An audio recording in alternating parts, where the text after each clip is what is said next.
need to prove themselves, and it's not clear, like, it's not clear yet that they're well placed. Oh my God. Whoa, he's proving himself. He's proving it. He's like, Cry's gonna talk about my knights? Well, I'll just give it up then. And I guess Queen G3, very nice. Oh, that was dead.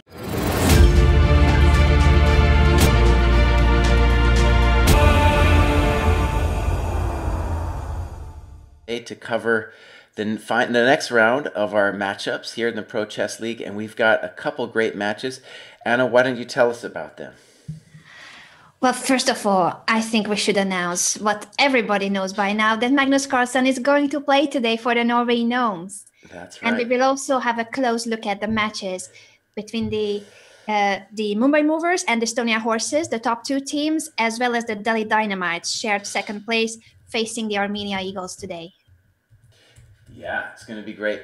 And I think you were telling me, I think it's an important thing too, is Delhi is missing a lot of its players because they're out in Gibraltar, right? That's correct. Many Indian players are in Gibraltar, and Hikaru Nakamura is also there, so he's not going to play today. So a couple of players are missing because of the Gibraltar Chess Festival, but next week there won't be any Gibraltar, so we will have everyone back on the teams. Good. And I think before we go into the matches, which are just starting now, I'm going to pull up the standings. And if we look at it, Estonia's on top. And yeah, we have really great matches today because, first of all, let's start from the bottom. Riga is playing Volga. And they have to, if those guys need to come out of the cellar, because the people in the cellar, they don't get to play next year. Right? That is correct. The top two teams, the top four teams going to the playoffs, and bottom two, as you mentioned, saying goodbye to the league. Right, right. And then we've got Norway against Oslo, both with 1 point. And, of course, Magnus is playing this time, but Hammer is not playing, and Agdestein is also not playing. So yes, they are on the bench for today. Arjan Tari is back on the team. And Lauren Frasine is making his debut this year. That's right, yeah. So I think we got some great matches, and when I look at the matchups here, Estonia Mumbai, right? Armenia Delhi, going to be fantastic. Every match has something to do with the standings. There's, I really love it. Correct. It's just even the people at the bottom, they're fighting for their lives. So I think I'm really excited about today. And of course, we're going to follow Magnus. And also, guys, we're going to follow Anna's soulmate here. Here he is, Nordibek. He's a good-looking kid. He's just a kid. And he played, last week, he played very fighting chess, not afraid of anything. Not afraid of anybody. And I believe that today he's going to crush his opponents. Okay, all right. So we'll be following him. And also the famous Magnus Carlsen. That's also exciting. And yeah, let's dive right into it, right? We already have some players started. How about let's start with Saleh's game. And yeah, kind of a standard, what do we call it? I guess we call this a Sicilian Dragon setup. Yeah, totally fine for the guy to get this position. And of course, just to remind everybody, in round one, what happens is it's really the chance of the lower rateds to, get their glory. And Saleh plays a nice move here. Bishop takes c3. And some people might say to themselves, well, that's, your good bishop. But if you think about the Sicilian Dragon, one of the cool ideas of Sicilian Dragon is even play rook c8 and rook takes c3 to get this awkward structure for white. So really, taking it with the bishop is just as good, right? Yeah, but I agree with you that to the eye, it doesn't look like the most appealing move, giving up your important defensive and attacking bishop from g7. It's lacking now from the g7 square.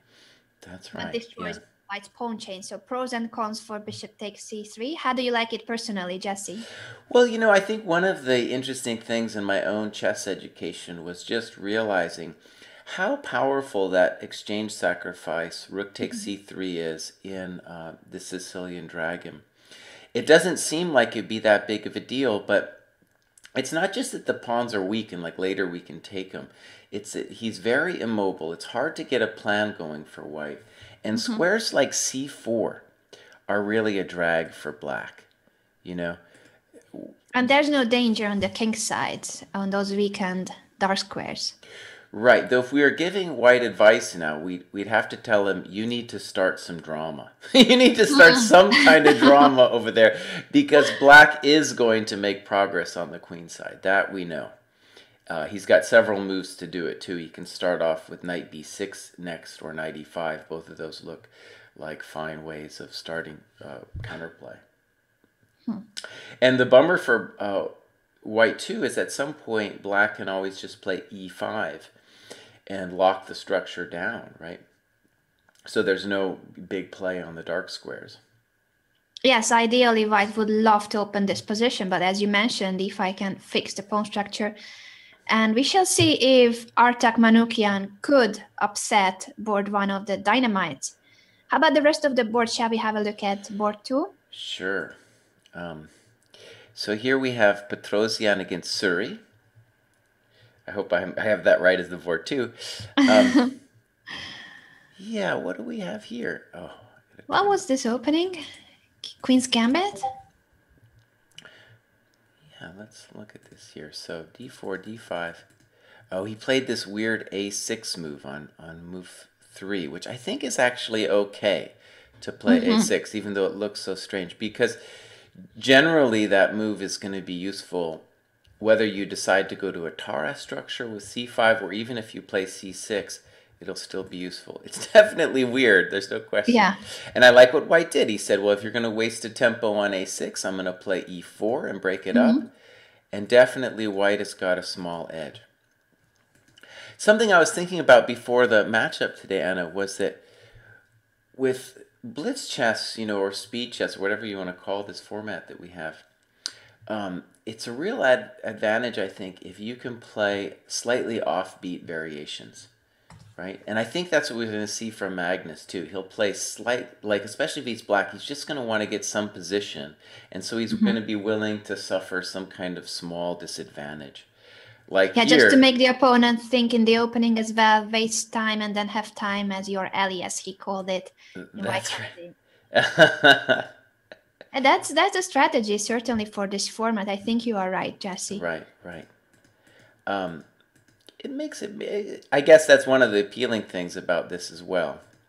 Now, one thing I guess we'll say about this Petrosian game is really, when we look at the current position, much of it, if white has an advantage, which I'm not sure he does anymore, it has to be about the bishop on b3.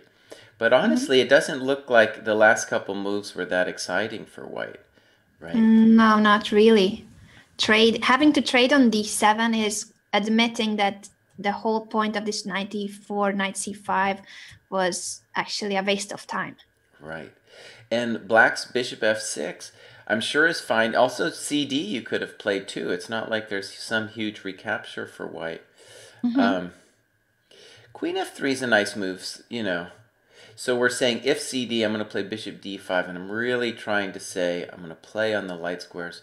And of course, next move, rook d1, with, yeah, maybe a little bit of pressure. And maybe black might regret bishop f6 a little bit. Because the pawn on b2, white probably just wants to sack that thing anyway. Right? I don't think we're interested, especially in a blitz game, we're not interested in keeping that pawn. We can play things like bishop f4 next, let him take, rook a d1, and we have some reasonable initiative. The black queen might also find herself a little bit like, where is she supposed to go? So rook e8 was played. Rook d1 would be the natural move here, but even the move bishop f4 or bishop e3 are kind of nice, just telling black that if you want to take that pawn, you know, you can have it. I'm curious whether he would sacrifice the pawn and just go for some kind of an initiative. As you mentioned, the f7 pawn. Yeah, he's doing it. And here, because actually of rook e8, it's no longer even a pawn sack because the rook left f7. So bishop b2 will always lose to dc. Yeah, so that already Black's in a he's still fine. I think move like Queen A5, you got to play. Hmm. But at some point, White is just going to say D6. I'm going to play D6 and ask you what you want to do with your life. And it might not be so easy. Also, actually interesting, if Queen A5, and it's hard to know where else the queen should go, the D pawn is going to split the black queen from the defense of the black king, right? Yes, you got a point. And you can't really keep the queen on the king's side. You can't just play queen e7 and say that your queen is okay on the e file. Right. Maybe one attempt here, though, would be Queen E7 to Queen E4, just to try to trade it all off. But That idea I like, yes. Not to sit on e7, but actually go for the trade. Queen c8, though, is a bit weird. But definitely bishop weird, d4 is yeah. a threat. Yeah, so let's play H3, right? Let's go ahead and play H3. By the way, a behind-the-scenes information from Pro Chess League Commissioner Greg Shahadi that Magnus is already in front of his computer ready to play. He's going to start in about 15 minutes. Great. And he's already there at the computer, probably checking out the rest of the matches. So Jesse, now we are under pressure. That's right. And one thing we should say is these matches roll in a kind of cool way, right? H3 was played, where Magnus's match is going to go last, so they're just staggered a little bit. So now we have our second match, right, which is also started, where the famous Paul 6666 is playing. Remember him, Kanep, from last week. He's already playing for Estonia. So the Estonia match has also started now. Exactly. And the Estonia Horses is the only team with a perfect score in the Eastern Division. So we shall see if they can keep the perfect score by beating the Mumbai Movers. Tough opponents for sure. Right. How about we take a look at Alex Onishuk's game? He's playing Sure. black against Karavade. And this is going to be one of these matchups where you have the strongest against the weakest. But Karavade's got himself involved in a known line. Yeah, herself. Actually, she's one of the few female players in our division. Oh, okay, yeah. And I Cool. have her on my fantasy chess team, so I'm really rooting for her. Yeah. This is the famous E4 variation of the Queen's Indian, excuse me, the Nimzo Indian. And it's very theoretical. And I play this position for black. And by the way, I'll give a shout out here. I think D6 is a great move. So if you are in this position for black, D6 is a very nice move that Kramnik won a very nice game against Magnus with. But D5 is the old move. And here we're going to get this messy situation that I think this is the kind of thing that Alex really likes. But I remember it. Okay, White can get a pretty just very solid position that's going to be hard for black to win. But this is already a mess. Yeah, so let's talk about it. Like a lot of Onishuk positions, he is incredibly solid. He has one small problem, and that's the bishop on c8. He has to get hit out somehow. And maybe White can dream of things like Queen g3 with some kind of initiative. He plays Rook fd1. She's playing extremely fast. She's already 2 minutes up on the clock. Do you think this is still preparation of hers? Yeah, this is a very well-known line that's been studied out. Okay, so really Onishuk was just simply deciding which variation to go for. It's not that he doesn't know the position. Well, honestly, like if you haven't played it in a while, it's a tricky position. You know, it's like it's only if you've seen it kind of recently that, you know, you have to be able to remember it. I think he made the wrong choice. I think, you know, if you're playing a lower-rated player, this is not the variation you want. By the way, one cool thing about Rook fd1 is if DC, maybe she could just play Queen g3 then instead of recapturing. That might be kind of a cool idea, because then you're threatening bishop h6 as well as a discovery. I like that against the idea. queen. I guess that's what she's aiming for, and Onishuk is not taking his time. Yeah, he needs a good move here. he's got a number of things he can do. Honestly, I like White's position here, though, right? That beautiful knight and very solid position. Shall we have a look at board 4 of this match? Sure. Because I hear that the other board 1 player, Dipti Angosh, has a very tactical position that might be even more spectacular. Whoa. Spectacular for our viewers. Yeah. What a mess. What a total mess. Just what we love. Well, let's back this up a second. So I'm going to just... Let's count the soldiers. Let's count the soldiers. Well, yes, this is a variation of some other lines that I've done in the past, and it's very dangerous to play f4 because here we got snip, and then you invite him to take your soldier on g7, and then you come in, and this is a very dangerous position, and if I remember, so there's an analogous position, several analogous positions, but basically what's going to happen here is at some point we're going to play GH, and which he does, King F1, and here is actually the interesting question. In the analogous variations, you don't even take on G1. You say, I don't even want to free your position with that, and you play a move like Knight F6, just giving the rook. But he took it. And now the queen has to move, which is a good thing for that white gets that tempo. And I assume something like queen g5. So black will be down the exchange. So is this some kind of a tricky variation that's still theory, or someone has slipped? I'm sure it's been played before, but I would be surprised if the players knew about it, except White. White probably had this f4 thing. But honestly, it's not a good idea. But like I said, I think Black missed a big chance. Instead, he took the, now he's just down the exchange. But if he left the pawn on h2, well, I'm not sure about the position, but I just know that it's very dangerous for White in those positions. Here, I don't think White's going to lose, right? Because all of his pieces are going to make sense, and it's Black who needs to figure out how to get the c8 bishop and the rook in. And it's not so simple how to do it now. This rook on h1 is beautiful. The bishop on g2, beautiful. Even the bishop on h8, it's doing things.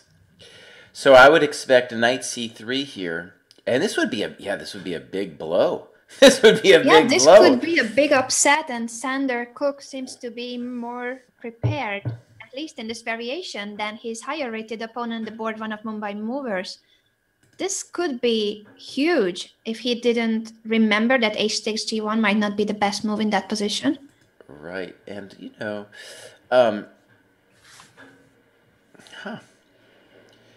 Knight c3, he played it. Very simple, and I don't know what to do here for Black. I really don't. I'm still shocked. Maybe you should start I don't know. I don't know what to do.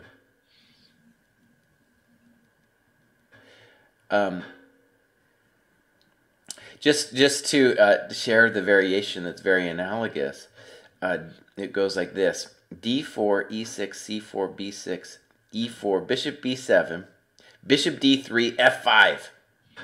It's the same thing, but it's just like it's a reverse image. Black took on c4, probably his best, and now he needs to get his guys out. But the d5 score is a big deal, so maybe even c6 first. But you're losing time by playing a move like that. Oh yeah, big trouble. Big trouble for Black. All of White's pieces are beautiful. So this is incredible. So now we are learning from the lowest rated player of the horses how to beat a grandmaster by playing 1b3.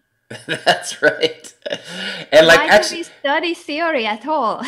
Well, also, but this person, Sander, he must have analyzed all this. He analyzed it a little. He had the idea anyway.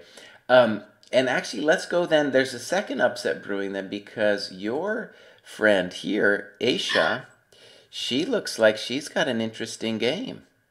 Wow. Against Onishuk. The And day of the underdogs. I love it.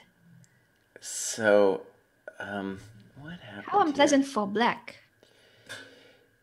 Yeah, so queen a5 happening. We correctly predicted queen g3, rook e8, and now knight b5, which is just saying I'm going to land my cavalry on d6, and I'm probably just going to get a very powerful connected pass pawn, and we're going to have opposite color bishops, so the pawn count isn't going to matter so much. Onishuk just played bishop f8, and honestly, after knight d6, I don't know what he wants after knight d6. That's just, it's like, hello, I'm here. And Okay, there she goes. there she goes, yeah. She's playing very quick and confident. I like that. She's board 4 of the movers, and she's just going for the strongest player in the division. Right. But strongest player in the division for now, until the Gnomes start their match. So Onishuk is trying to tell her, no, I don't care that you have a knight on d6. And she needs a good strengthening move here. She plays bishop g5. That looks pretty strong, honestly, right? That just looks like simple and strong. What can black do here? You don't really want to go rook d7, do you? What do you want to do, though? I don't know. Just looks so ugly. Yeah. Like the exchange. I don't know. It doesn't really help, I guess. And black has no counterplay. The bishop, I don't know on c8 how it wants to get out. One thing, I think she knows, and I think is that even if she could win the pawn on d5, I don't think she should. She just leave it there.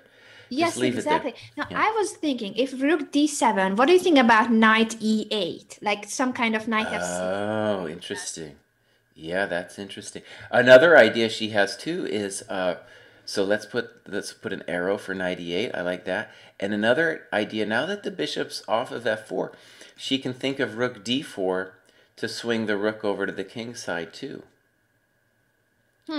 I like that one too. Like, there's so many attractive moves here. And once you have the rook on d7, like, what are your next moves? Black's position is just so passive. Right. I don't know. Maybe he's even thinking of sacking the exchange. He plays rook d7, and I'll tell you what. And my my chess prejudice toward playing rook d4, even though knight e8 might be stronger, is just that I feel like the knight is already really cool on d6. Yeah. So I want to bring in the other guys. I agree with you that you can keep the knight on d6 and bring yet another piece into the attack. You could then swing the rook over to the king side. It's 4 pieces attacking, and whoa, black's position is just very passive and with 0 counterplay. Right, and knight e8, you could really combine ideas too, because after rook d4, well, black has to come up with a move, and we still might play knight e8 after that. And on knight e8, I don't quite know what he's supposed to do. Yeah, no idea. This is looking very dangerous. Maybe it's already lost. Would you call this position lost for black? It's getting close. I mean, white definitely has to execute. And maybe knight e8, he'll play a move like king h8.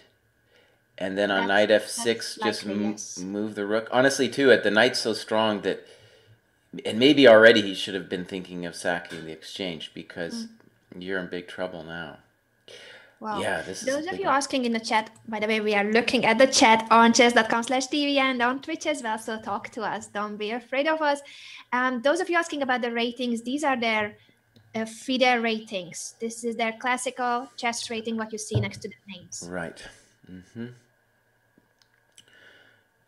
Well, and your friend, she's thinking about it really well. This is the moment too, because in terms of what I imagine is good chess, part of what playing good chess means to me is like when to think, right? She has played very intuitively and strongly up to here, and now she realizes that this is the moment where she has to be concrete. Yeah. Right. And she has 2 tantalizing moves, which honestly might make it harder. It might make it harder. And even if she played a move like h4, she's still going to have a nice advantage. So she does have multiple ways of doing this. And at the same time, upset. Armenia's board 4-1 against Delhi's board 1. Thank you once again to Pro Chess League Commissioner Greg Shahade for knowing everything that's going on. main informant. Wait, say that again. Who won? Armenia's last board against Delhi's first board. So that is Artak Manukyan, the game we were looking at, against Salam Saleh.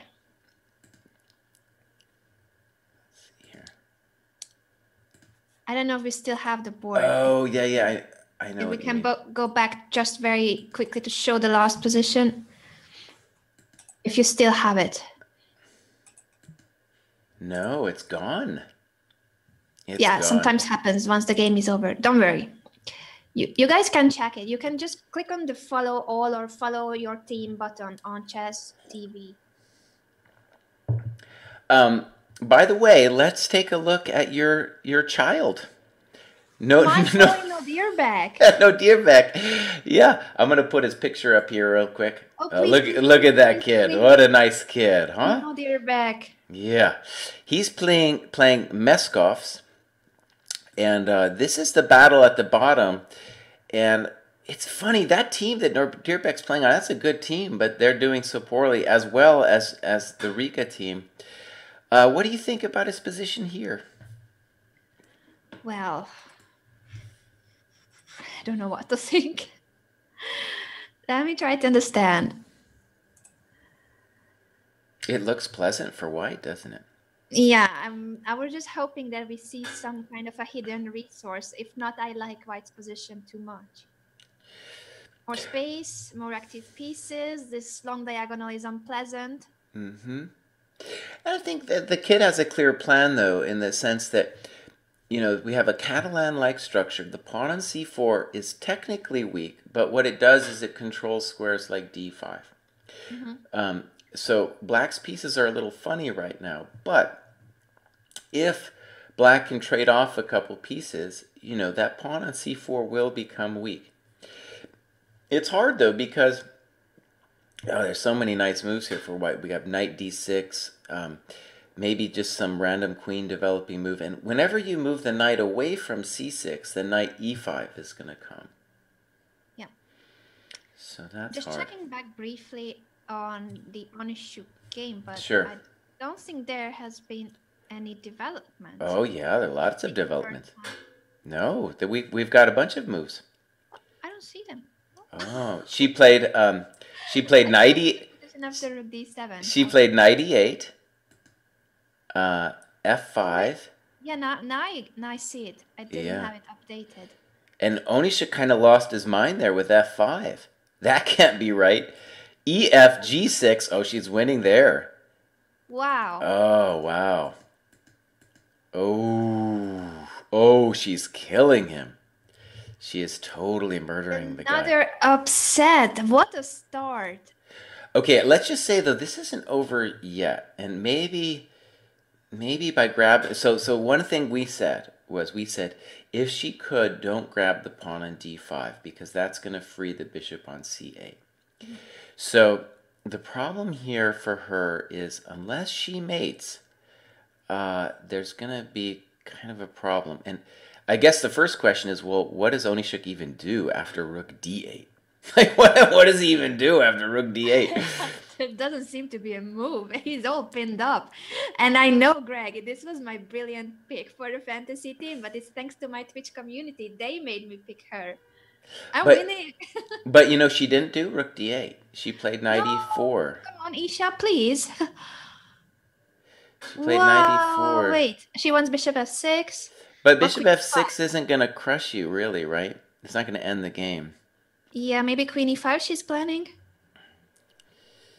So let's imagine bishop f5, for example. And then, right, if queen e5, we have bishop g7. I don't know. I think she might have blown it there, unless she has some great move right now. Oh, look at this. On king g8, she has rook f5. Very nice. She saw that a mile away. Do you see the trick? Yeah. If king g8, rook f5. Oh, nice. I'm sorry, Alex. I'm sorry, buddy. You're so sorry for him. Yeah. Okay, so bishop g7 happened. And now does she have anything? Takes. And right, well, rook takes, and I don't know if she has anything. It was a nice trick, but bishop g7 might have just dealt with it. Yeah. Now, she'll still be better with a move like knight d6, right? She'll still be much better. But that pawn isn't that big of a deal. She plays rook a d1. She's very fighting. So bishop e4 will lose to rook d8. That's a clever move. Oh, by the way, once we are done with this game between Karavada and Onishuk, we shall have to see the World Champions game, who has just started by playing my favorite opening, the French defense. Good choice. Well, let's go to that right now. Let's You go. don't want to see the end of this game? Oh, we'll come back. We'll come back. Okay. Oh, la la la. So did you just say your favorite was the French? Yes. Oh, no. All-time favorite. I knew we were friends for a reason then. I knew it. But this might be this is the divisive issue with French players. How do you feel about what he did? Knight c6, move 3. Well, it's an interesting sideline. and And like that's what you said. You that's right. expected Magnus to go for some kind of a random, not very popular variation. That's what Right. he's doing, actually. That's absolutely right. And you know, sometimes you can get yourself in big trouble. And if you remember, Magnus was playing, I think it was Isle of Man. He was playing my friend Eugene Perelstein. And he played like some random stuff, and he was toast. I mean, he was lost, lost, lost, lost, lost. And so you can't get yourself in trouble. What do we think of this one? It looks like he's fine, right? He's totally fine. In fact, I guess I'd rather be black now, because the bishop's going to land on c6 and everything's going to be great. Yeah, and there he does, bishop c6. So, right, white has to prove some kind of compensation for his ruined structure. And black has simple moves like queen g5 coming that white has to deal with. By the way, I got in a little trouble last year when it was Norway versus Sweden, and I was talking trash, how they don't like each other and stuff. Norwegian teams. Yeah, and it's very important for both teams to prove that they are the real Norwegian yeah. best. Well, I like Magnus's position there a lot. Yeah. Me too. And now that the French bishop, the ugly bad bishop, is out, there's nothing to talk about. It's winning for black. And here, queen g4, the simple move. Let's see if Magnus does the Magnus move, which would be queen g5 now.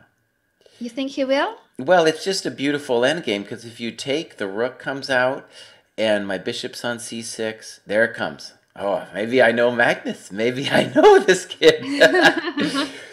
It's a very unpleasant endgame if he takes on g5. Maybe you should just play queen g3. It's already looking really bad. I'll say, just briefly, one thing that I've noticed about good blitz players, and to my mind, some of the best, obviously Magnus, So is incredible also as a blitz player. Or also, I shouldn't just say blitz, I mean in this format, in the Pro Chess League format, is that being very confident in the end games is what it's all about. And here, it's just like they're going to grind you down. And already, look at that, rook h4, beautiful. This is really starting to get painful. White has to do something like c3. He plays it. And black has a number of different moves here that are good.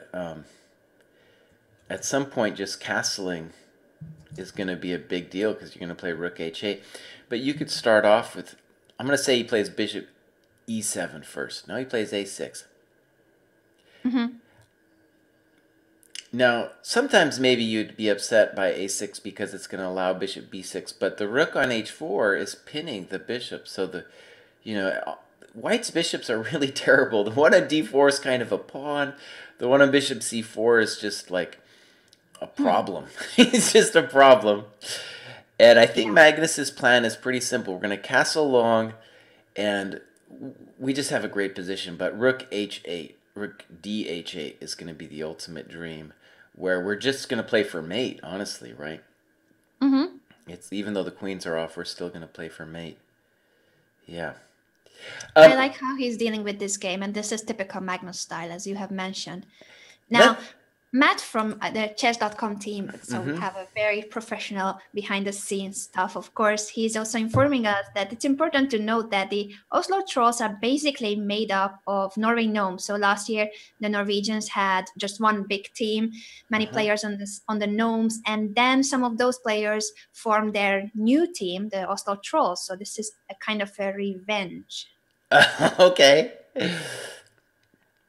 Yeah. Imagine you are on the team of Magnus, but you never have a chance to play because you don't have a high enough rating. So you decide to make up your own team. Then you qualify for the Pro Chess League, and there you go, facing your old team. Magnus went all the way back to h8, which is kind of interesting because I think a lot of players would have played rook h7 just so that they could dream about, the doubling on the h file. But what's interesting, I think, about Magnus's rook h8 is he's saying, mating on the h file is cool and all, but I want my rooks to be connected, just intuitively, right? Because he played it very quickly. And white played f4, which honestly, not the greatest because you're just ripped open now. Bishop f3, good. Rook f3, now he's going to castle long. I think this might be a lost endgame. It really is a painful one for white. Let's look at Alex Onishuk against your friend Isha. That's going to the wire. Yeah, let's see. I'm curious if she's winning. She's still trying to slap him down. She's coming at him with h4, h5. And they are in big time pressure. She has lost her pawn advantage, but the big deal in these positions really is how many pawns do you got in front of your king. And she definitely has more. I think, though, that Onishuk is thinking about g5, and then, okay, right, he played queen b1 first, and then I expect g5 to come. And then white's going to have to figure out where that knight goes, and I'm not sure yet. I guess knight d5 is what she wants, right? She wants knight d5. So I just feel like she must have missed something before in the position where you were saying rook d8. It just looked like winning on the spot. Oh my god. Wait, GH isn't queen G8. Mate! It's mate! Checkmate! Checkmate!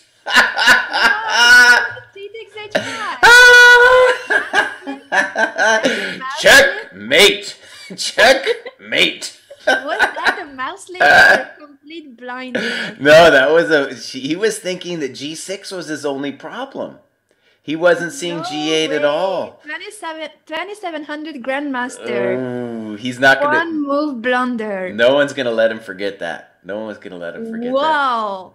Isha is winning mate in one. She deserved it from the way she played the whole game. So I think credits to Karawade. And yeah, she's my fancy dream team of mine. I think Estonia. This is a painful loss to Onishuk. Oh, very painful, yeah.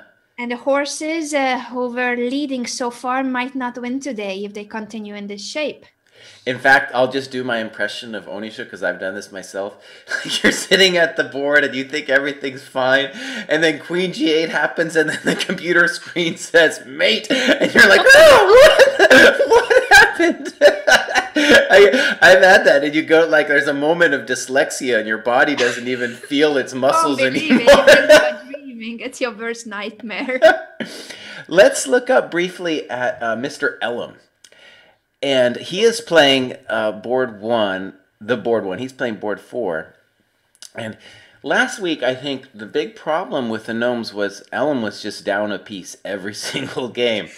That is quite a big problem normally, yes.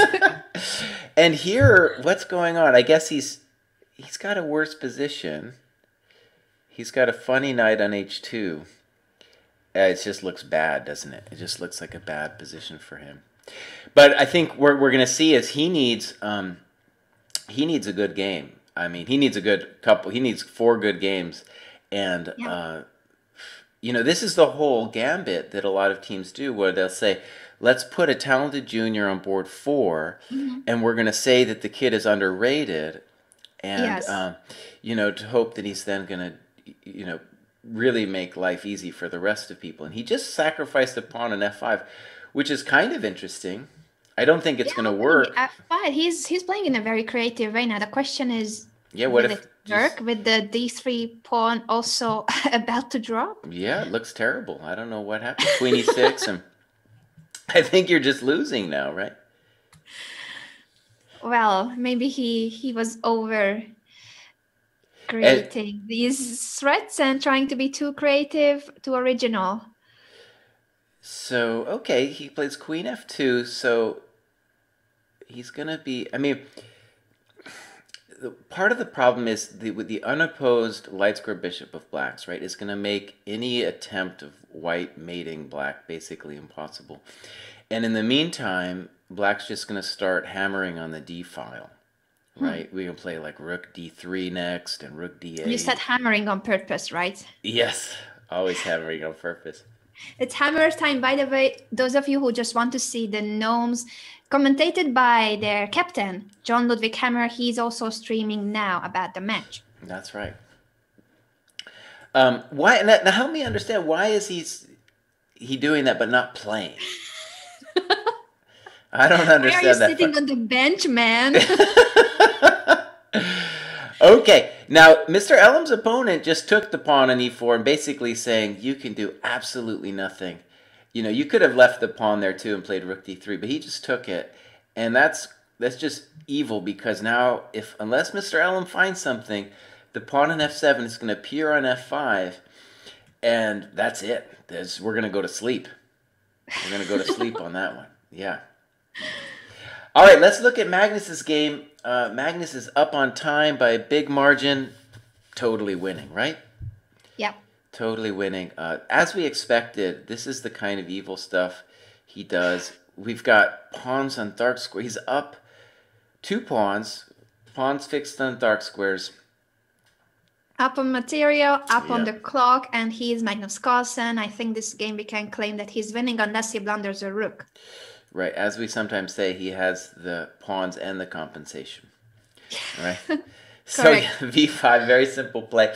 Okay, yeah, which game should we look at next? Good question. The first match we started looking at, the first round was 2-2, also Mumbai Move versus Estonia Horses 2-2. So it's crucial to see how the second and rest of the rounds will develop between those 4 teams. And as we mentioned, Estonia Horses only team with a perfect score, followed by the 2 Indian teams on 1.5. Right. Who do you want to go with? Yeah, that was big. So Onishuk, let's just say Onishuk losing, that was a big deal. And how did Nordibek end up finishing off in his game? We did not see it. We did not see Nordibek. What did he do? Well, someone will tell us. I need information on Nordibek, my boy. Right now, he is playing against Meskov. Let's tune into that one. Sure. Actually, this is still this is still round 1, isn't it? So yeah, he's still playing. So he's got a 5 minutes to 2 minutes advantage. Very tricky position. And actually, it's a very clear continuation of what we were talking about before, where white still has some weaknesses, but he's obviously got all of this activity. And Meskov's is going to look for a knockout blow on this move, basically. Which shouldn't surprise us if there is one. I mean, what's going on like knight takes e4? Oh, the knight on e5 will hang. So bishop e4 was a clever move by your wonder child. Whoa, look at this. How did the bishop even get on c2? He went on a real... Oh my god, the kid did some real amazing fireworks here. He's a magician. Do you see this move? 22 bishop c2? I love it. Very strong, yeah. Rook c1. Incredible. Move of the week. Move of the week. Rook db8. c5.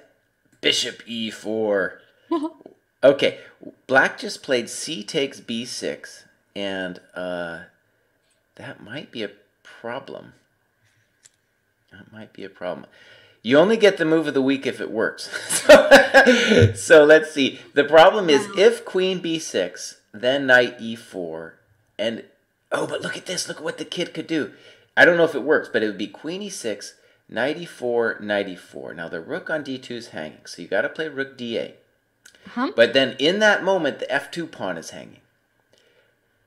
Oh, wait, guys. Correct. But it's also Yes. all that's meaningless because I'm wrong. The knight is simply pinned to the queen on Yes. a3. So my mistake there. I didn't realize that was something obvious. And you know what one reason I didn't appreciate that was White kind of voluntarily put his queen there to, I get it, to hold on. Yeah, this is how you can get in trouble. And so by playing c takes b6, he has pinned himself in a pretty violent way. Yes, he did. And I don't know if White gets out of this, actually, right? He's pinned Because, all over the board. Like now he cannot really move the queen away from the a3, c1 diagonal because of the c5 pin. Okay, he's doubling rooks on the d file. all right, bishop g2 happened. And knight e4 would be a question. Does knight e4 win on the spot? Actually, there's more than one move. Knight d5, knight e4 comes. Playing knight e4. And his opponent, so I think your kid might come up with a nice win coming out of the blocks here. No, they're back. There we go. He would deserve it because of last week's loss on time. I mean, I don't see what White's supposed to do after knight e4. He plays queen a6, and if I can do math right, knight takes d6 looks like you're winning a piece. No, he plays knight d2, also strong, rook a8. Yeah, this is over. So beautiful game from Nordibeck. Yeah, I'm gonna put up his picture so everyone can see this. Oh, please. Yeah. Oh, look at that. Youngest grandmaster in the world, second youngest in history, and future world champion Nodirbek Abdusattorov winning his first game today. Fantastic. By the way, we commentators are very objective, of course, and we don't root for anyone. You speak for yourself. I root for all kinds of people. No, I'm just kidding. I mean, how can you not root for Nodirbek? He's 13 years old. He's 13 years old, yeah. And Elam is 12. So the two youngest players in our division, Nodirbek and Elam, board 4 of the Gnomes, only 12 years old. Yeah, and it's looking bad for Mr. Elam. As we predicted, the pawn landed on f5. The unopposed bishop on e4 is now looking deep into the white position with g2 and h1. And bishop f6 just came. Bishop d4 is going to be a problem.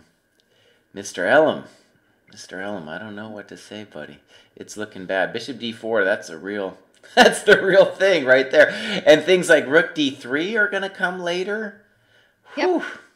Yeah, that's bad news. All right.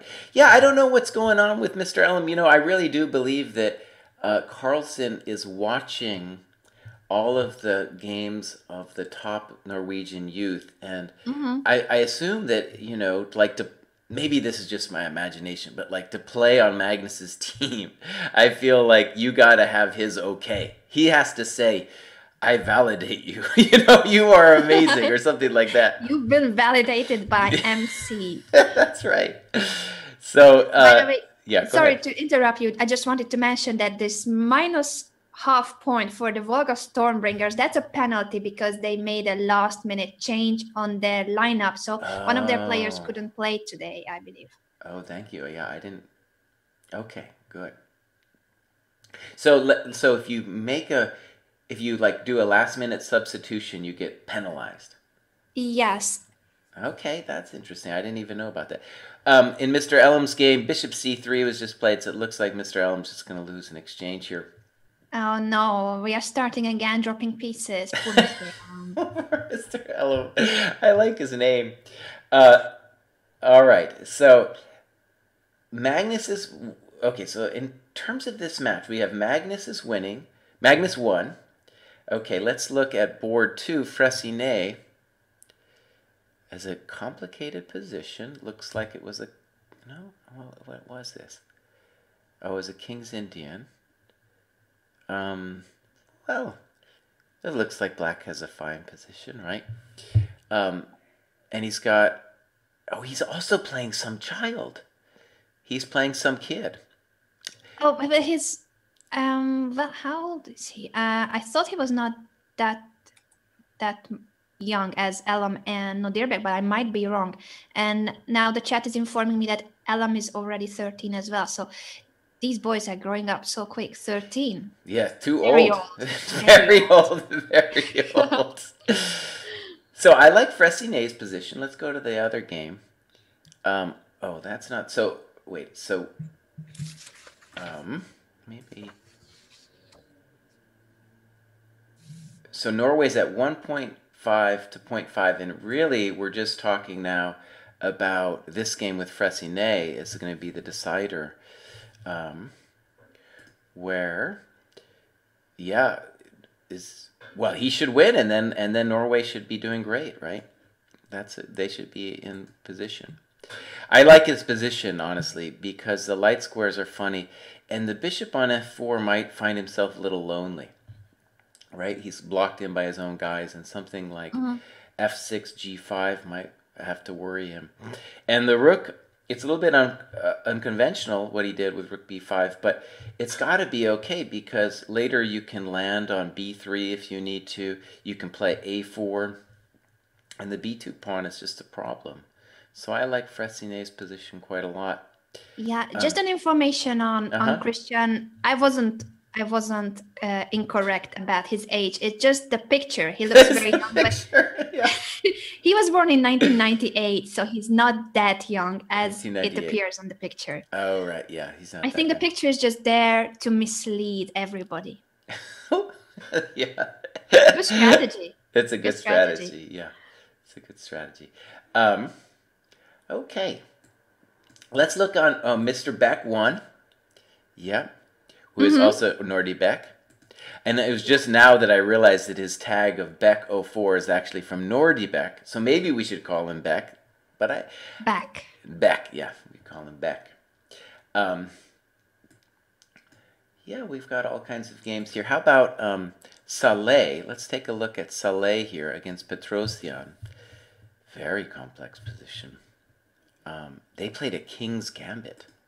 Whoa. Yeah. I like that. We like those things in the Pro Chess League when we don't play it ourselves.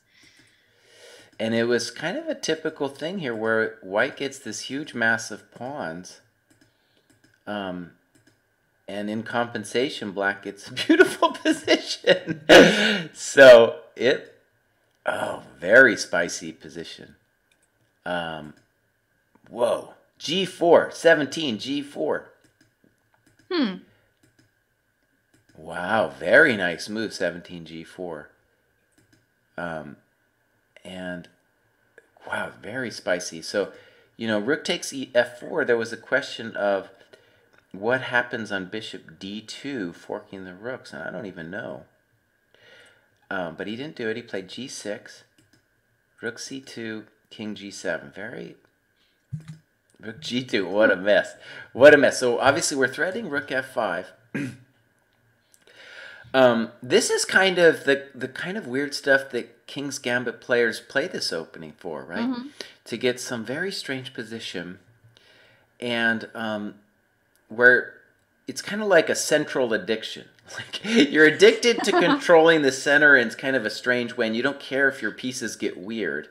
And you're kind of hoping for later to reorganize the pieces, as Saleh's done here. And honestly, I think black missed bishop d2. I'm just going to guess that he missed bishop d2 on move 19. And here, well, it's not like black has lost or anything, but he's got some real questions. Like, where do you put the bishop on f5? Where does he go? I don't know. No idea. Black is undeveloped and white is not even material down. So I think here black has all the reasons in the world to worry about his game. And bishop b1 just loses instantly to rook f7. Yeah, indeed. Like, what do? You can't move the rook. You can't move the bishop because of rook takes f7, and you can't really defend the bishop.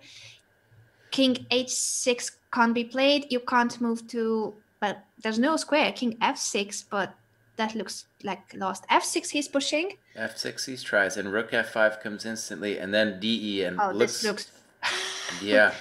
Now it's pawn up for white, and very active pieces, and attack, and initiative must be lost for black.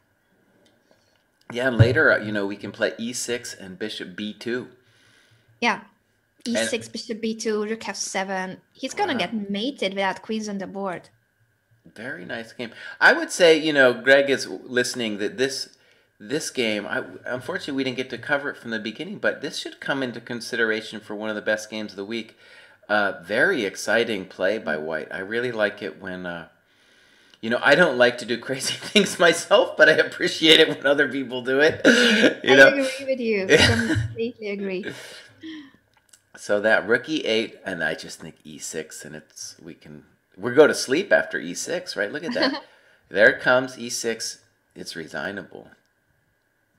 Yeah, totally resignable. Very nice play. All right. So what is going on in this match? This is the Armenia-Delhi match, which is a big deal. And so, right, that's just the beginning. And they started off 2-2. I think this, you know, I bet that this is going to go down to the wire, this match. So this game is kind of a big deal here. Of course, this is just lost with rook f7. But let's see what else we got here. We've got Manukian, which we have a disagreement on how to pronounce that. Or better yet, you just know how to pronounce it correctly, and I don't. I cannot count pawns, by the way. I was claiming that White was a pawn up, and he wasn't. I'm being corrected. Thanks, everyone on Twitch, for helping my maths. With those central pawns, it feels like it's a pawn up. Yeah, it does. It does, yeah. Well, it looks like Suri here can win a pawn, but no, I don't even think you can. So knight e2 is the problem that White has to deal with. And maybe rook e1 is the question. Like, what is Black going to do after rook e1? It looks like White's a little bit better after rook e1, right? Black has the back rank weakness. He has the problem with d5. There it goes, rook e1. And Black needs a good move here. Yeah, it's a hard position to win, actually, though, because even if you win the d5 pawn, the grip on d4 is going to be a big deal, because if you ever, like, say, bishop e3 and takes d4, then we'll have an opposite bishop color position. So if you're going to win it as White, you have to work around the knight on d5. And maybe a simple question would be rook a d8, and then do you take on d5? You know, all the pieces can't come off immediately because of rook e8, but there's going to be, Black might have ways of getting counterplay.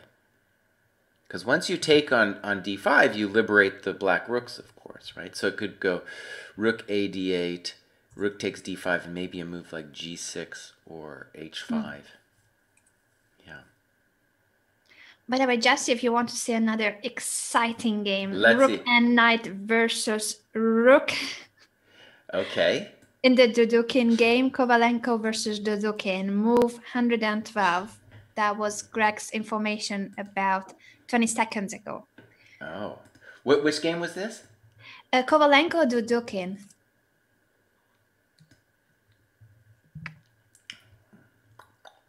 What, Kovalenko. What's his screen name? Or he's not on there anymore. Is it over already? I think so. I don't see it anyway. Let me check it. You can stay with this game. I'll check it.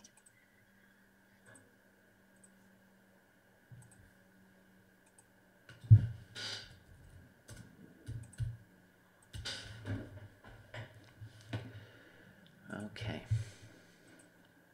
I don't see it either.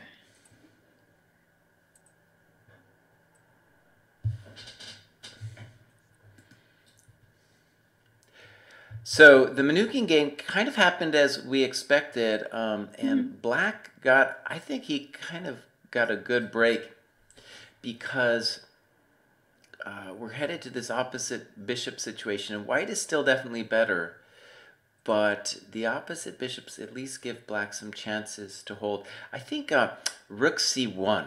He took on b7, which I don't like as much. I think rook c1, rook c7 would have maybe been stronger, just to try to get an attack. But okay, bishop b7, and we'll go back to d5. Yeah.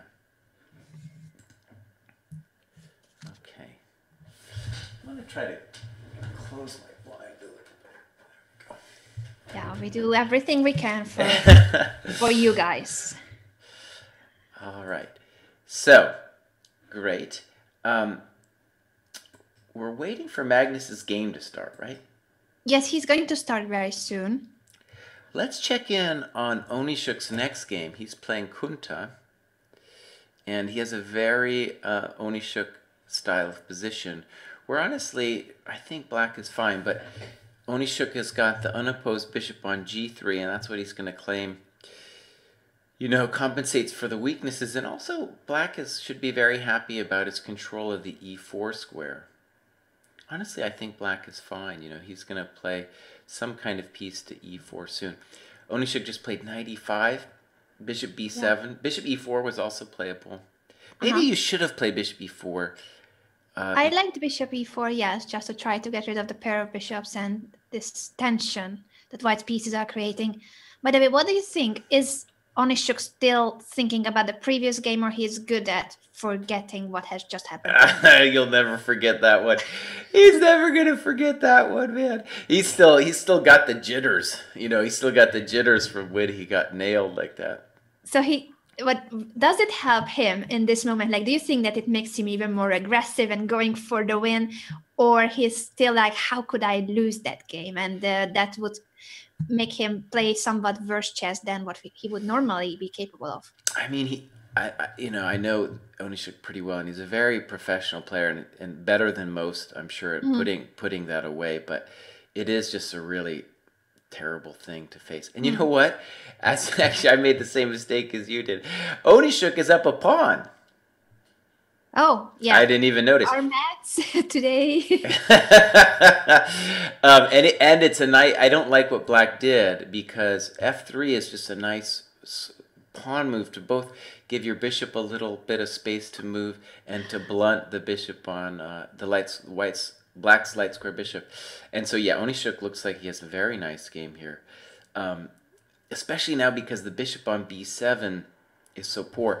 Honestly, I think even though I didn't even notice he was down a pawn, I still think in this position back here, instead of knight e4, something else would have been better than that. And maybe also on knight e5, bishop e4. Yeah, bishop e4 would have been more clever to try to break white down a little bit. So I like the position from Onishuk there. And black played bishop a6. Maybe it's okay. But yeah, okay. He's still fighting. f6 comes, and now Onishuk needs a good move. Knight g4, and so one thing about black winning this pawn on c4 is it's not that big of a deal, because the real questions in this position are going to be, how can white create a nice initiative? And the knight's going to go to e3 and hopefully to f5 after that. However, maybe black is in time to stop it. So like okay, the queen's going to move now somewhere, and then maybe black has time to play f5.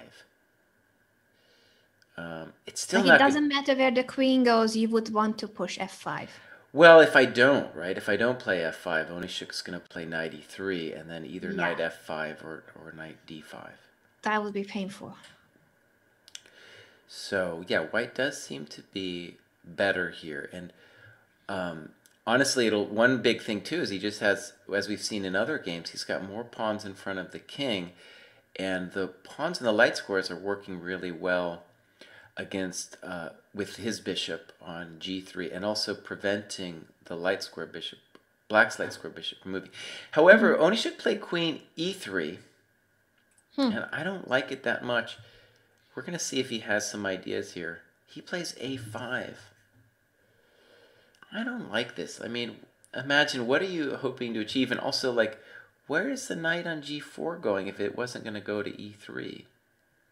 I don't understand it either. Like, after f5, you have the e5 square, but what if h5? You have to go back to f2. Yeah, I don't want to go to f2. Then by the whole point, I thought, was my knight wanted to be a hero. Maybe white could dream. I mean, the other thing is, I'd say, okay, if you're going to play queen e3, maybe you wanted to go queen f4, but the problem with queen f4 is just knight g6. And a5, you know, the rook, it's going to be very difficult, actually, for the rook to do anything on the a file because, you know, then you're surrendering the d file when you do that. So queen c6, simple move, and now white needs a plan. Maybe queen c6 wasn't that good, but we're about to find out. White needs a good move now. I don't like the queen on e3. I agree with you that it's weird. Yeah. Can he play queen f4 with the idea of knight e3? Well, I mean, but then why did you... The problem with queen f4, which I agreed, like that would be the first thing that comes to mind, is you have to figure out, like you have to ask yourself, are you just helping black play knight g6? Yeah. And maybe you have to go for queen f7 afterwards. You mean queen f5? Or... I meant in the position with queen f4, like if you want to trade queens with queen c7 later on. Oh, right. So Onishuk does a very grandmasterly thing. He's just playing h3, and he's just basically sitting on the position and saying that all the pawns are in light squares, and that's correct. But he's lost a lot of time to build the position, and black just played a very simple move, bishop e6, asking white, you know, are you going to let me take? And so now the knight does go back to f2, and honestly, now that knight has a long road in terms of getting into play. And black, well, black should start thinking about counterplay. Moves like b5, b4, right? Let's start the party on the queen side. Exactly. Like I start to like black's chances now with bishop b3. He wants to get the d5 for his rook. And yeah, it doesn't look unpleasant anymore. Well, I don't know about bishop b3 because let's just put yourself in the mind of Onishuk for a second. The guy's saying, I'm never going to get mated because I have my pawns on light, my bishop on dark. And eventually I'm going to figure it out. Like king h2. It's actually very clever because we're just saying, I'm going to fix my position first. And especially if black doesn't get the counterplay rolling with b5, b4, I will eventually, you know, get this engine started on the king side. It's taking time, isn't it? Like if you want to create some kind of a king side attack, b5, b4 is coming probably next move already. Right, and so now the knight is finally going to go knight d3, and knight d3 stops b5. So not only is it going to f4, but now it's going to stop the counterplay. Bishop c4. Black's play feels to me like he's just moving around, that he doesn't have a plan. And fair enough, he's just he's saying you don't have anything, and now he's threatening b5. So it would be helpful for white if he found a building move here. Not so easy. The knight wanted to be on e3, right? The knight wanted to go to e3, and that was so strong on e3, and now I don't know where he wants to go from f4. Really hard to say.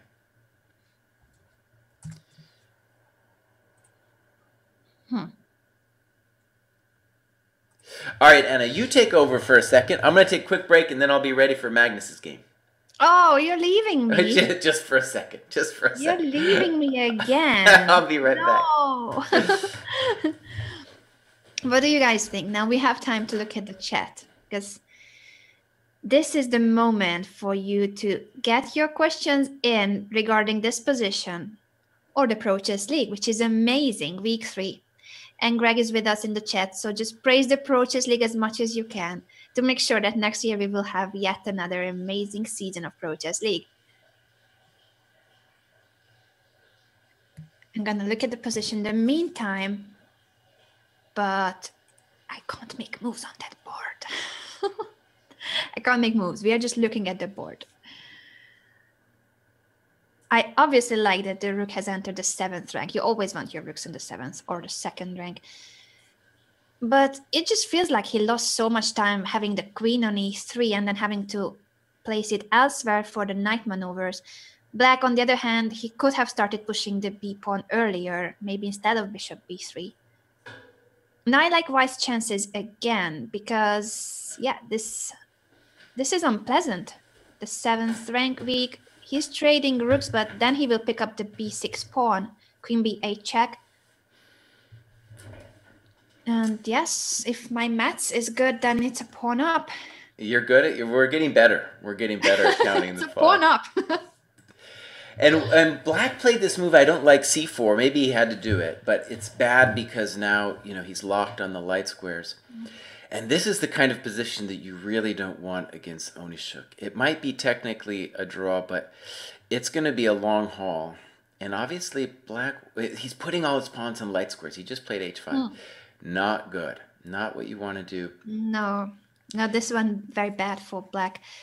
I believe Onishuk will get his first win for today. Yeah. And Magnus has started his game with 1a3. All right, let's go look. He's inspired because the underdog started winning today, and the game of Sundercook was 1b3 against Diptayan Ghosh. So he decides to go 1a3. I'm going to go all the way back just so we can talk about this. So a3, g6. Oh, this is against the home, who is not actually a kid, even though his picture looks like he's a kid. And then he played h4 on move 2. Wow. No respect, no respect. This is like, there were tales of Bobby Fischer playing online and him playing like f3, king f2, king e1, messing with people, and that's kind of what Magnus is doing here. h5. He is doing that. And next week he has a Chess 960 match, Fischer Random Chess against Haru. So probably he's preparing for it already, starting with a3, h4. And the position he got, the moves h4 and a3, they weren't bad. They weren't bad moves. They weren't. In fact, now with the knight on g5, it's looking pretty good. I love it. But I think that's the difference between Magnus and the rest of us human beings, that he can make these weird moves, and after 8 moves, he's just more than fine. Like strategically, it always fits his position. But if we start a3, h4, it's going to just look awkward and weak. And the other cool thing that he did by playing knight c3, f4 is now, Black has put all of his play onto believing that he's got the d4 square. But now Magnus can play c3, which he does, and he really has very nice pieces plus control of the center. And knight f4, right, it's kind of like a bug house piece, right? It's a bug house piece, and then it looks like I'm just going to, someday when you're not paying attention, I'm going to sack. And he plays f3. What on earth? And I think what he's planning is he's thinking about g4. Already? I think at some point he's thinking about g4. Now, I don't think you can do it yet because hg, fg, queen g5. Yeah. Right? So he wants to first probably do something about his queenside development. But after queen b6, it's not that easy. He plays queen e2. And then he can develop the bishop. By the way, on the side note, Nodirbek is already on 2 out of 2. Oh, yeah. Great. Great. No, he's killing. Yeah. Why did I not put him on my team? Let's stay with Magnus. I like this. Magnus, it's funny. Most players, I think, most players would really not want to play this way, even in a blitz game, but he doesn't care. He just doesn't care. I think he's clearly better here. Like Black, it's hard. Like queen b6, I'm not sure about. Where are you going to put your pieces? Your knight on c6 is dominated. Your knight on e5 is cool looking, but later we're going to push it with d4. If you castle on the king side, then g4 is going to come like right away.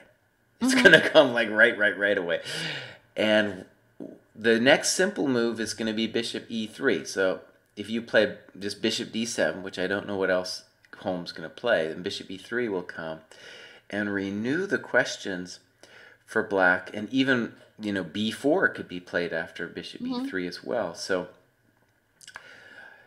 this pawn breaks on both flanks, so you can't really have a safe king. It doesn't matter what you do with that king. He can go b4 or g4, as you mentioned.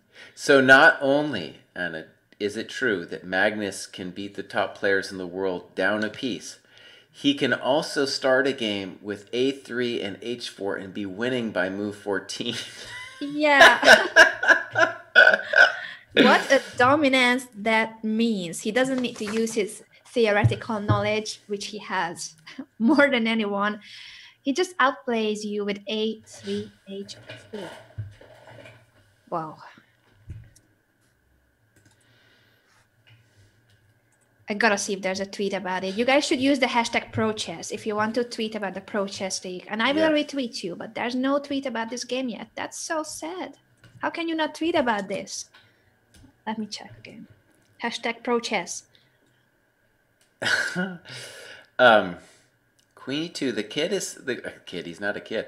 Holm is thinking about it. Magnus didn't use any time to get to this position either. Yeah, I need to correct myself, sorry, because Tarjei, the best Norwegian reporter, has of course tweeted about a3, h4. I just didn't have the tweets updated. My bad, already retweeted. Let's look at some of these other games quickly. Tari is playing Frode. Frode is a nice name, nice and your northern pronunciation name. is once again Frode. So Nordic.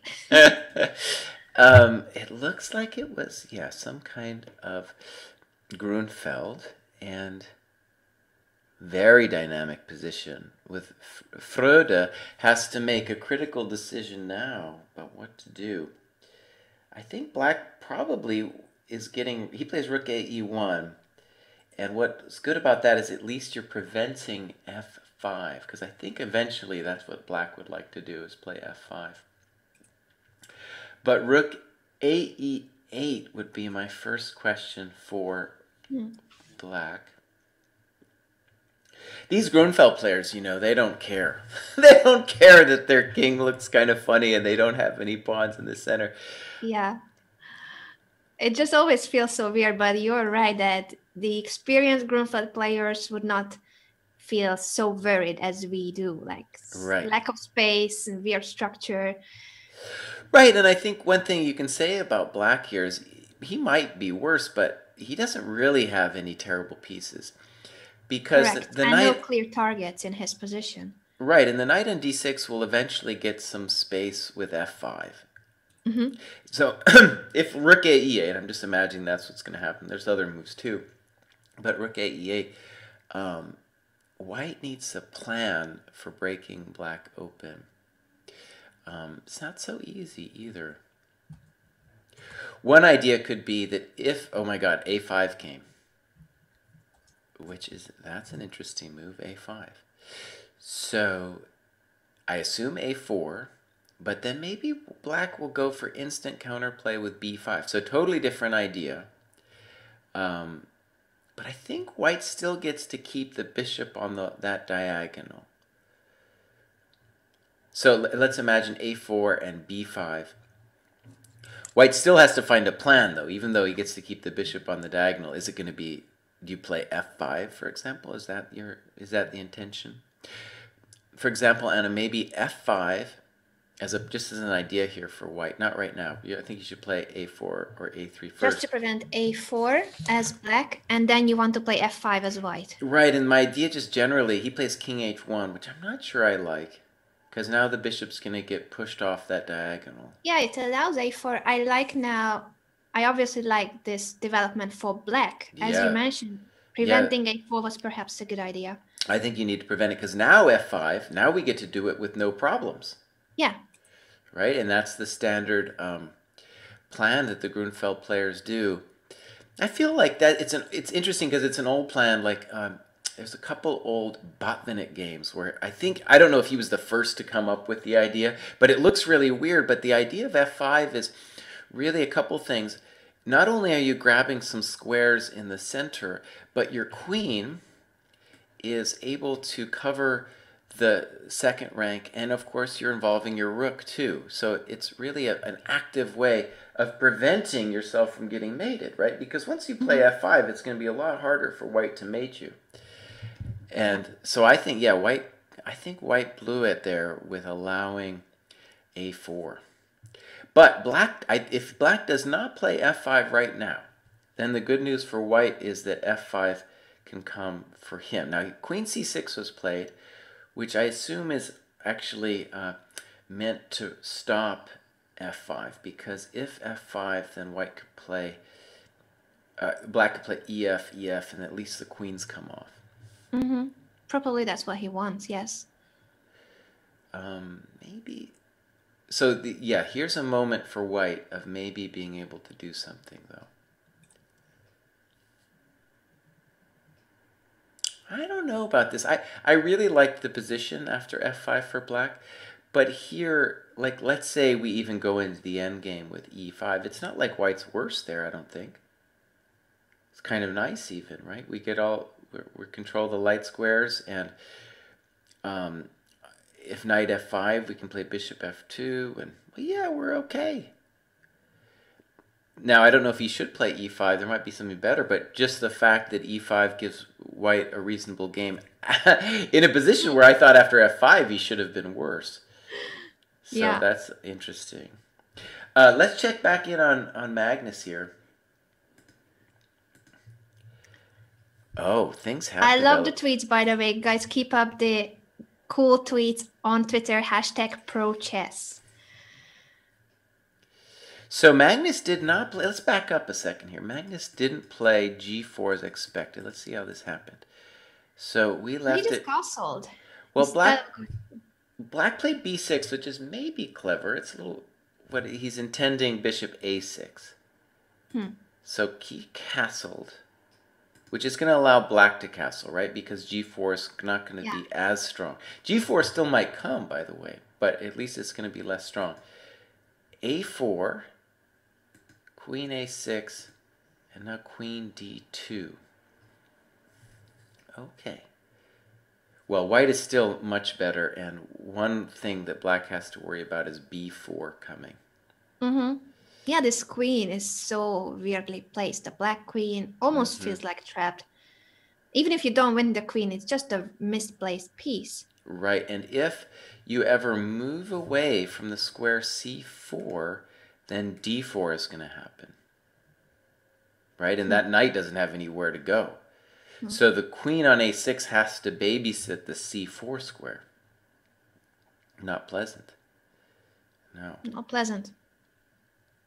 And it's funny, you know, one thing I really admire about Magnus that I think fans sometimes don't appreciate is I think other players would have played for mate. Right? And Magnus just said, you know what? I'm controlling all your pieces and no problem. Let's just play. Right? And yeah, here we have it. We've got this terrible position here for black. Our audience is still confused by Christian's profile picture. He's not 12 years old. Probably he was by the time this photo was taken. He's 19, if my maths is okay. Yeah. Let's look at Mr. Ellum. The question of the day is he down a piece? The real 13-year-old. Oh, he's down a piece. Not again. He's down a piece. He's got the king a little bit. I mean, he's got a couple pawns for it, but he's down a piece. Not again, Mr. Ellum. Mr. Ellum, come on.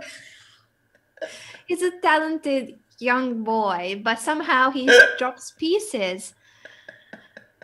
Okay, we should also, of course, take into account that his opponents are like 500 points over his rating. Yeah.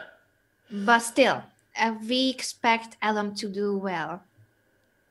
Well, yeah. Not in this game. Not in this well, game. Right, and you know, we've said it before, it bears repeating, is that if Norway is going to have a chance, they need Mr. Ellum to do well. That's been their gambit. Their entire gambit has been, Mr. Ellum, you're going to do great, and that's why we have a chance. Right? We've put you as the underrated genius on board 4. And you know, he doesn't need to win even half the games, but he needs to get a point here and there, right? That's correct. That's why the score so far is 2-2 between the Gnomes and the Trolls. That's right, yeah. We need to hold board 4 in some of the games. I agree with you. And actually, while we're on that, let's dip into the standings for a second. We got Armenia is ahead by a point. Yes. Mumbai ahead by a point. Volga ahead only by half a point. And they started with -half. They started -half, that's right. And we got Norway and Oslo. So very close matches going on here. Very close, yeah. Yes, by the way, those of you wondering about the Stormbringers, the -half point, we already mentioned it was a penalty. So Karina Ambartsumova was going to play. Initially, they need to announce the lineup 2 days before, but then they decided to change it yesterday for Dudukin. So he's playing. So we have some developments on Magnus's game, and knight c4 indeed was played, and Magnus just took it off and played rook dc1. So one way to think about it is Black got rid of some of his pieces and therefore relieved some of the tension. But in return for that, Magnus is getting a very powerful rook on the c file, and it looks like it's just going to land on c7 immediately. It does look like. And it looks like, once again, such a dominant position for the world champion. Move 25, started with one a3 and then h4. I think Black, there are, even though this rook c7 looks so strong, the consolation that Black could have here is simply that if the knights, right, g5 and f4, they need to prove themselves, and it's not clear, it's not clear yet that they're well placed. Oh my God! He's proving himself. He's proving it. He's like, Cry's gonna talk about my knights. Well, I'll just give it up then. And I guess Queen G3, very nice. Oh, that was deadly. That was really deadly. Queen takes G6 because of the pin on the 7th rank. Ooh. Is there a defense? No. Doesn't really look like the king. If he goes back to G8, then knight takes G6. This is a deadly pin on the 7th rank and a very weak king. When Magnus played knight f7, I was kind of like Onishuk after he got mated. I was like bouncing up and down. I was like, what happened? What just happened to me? And the other, it's funny. I was just talking about the knights like that, and just he nailed him with knight f7. And let's just say something obvious. The queen on a6 is not near her man. Her man is asking, what happened to me? Exactly. Yeah. When we were talking about this piece, even if you don't win the queen, that is just such a misplaced piece. Right. It's not helping Black's cause at all. Right. And I don't know, if you go, let's say you go back king g8 or something. The problem is knight g6, you don't even need to calculate it. You just need to see that you've got just an overwhelming force advantage over there, right? And the rook is going to get his scope all the way to the king. I don't see a way for Black to stop that scope from happening, honestly. No, he's playing without the queen and the rook on a8. So those two pieces, very valuable pieces, are not helping at all.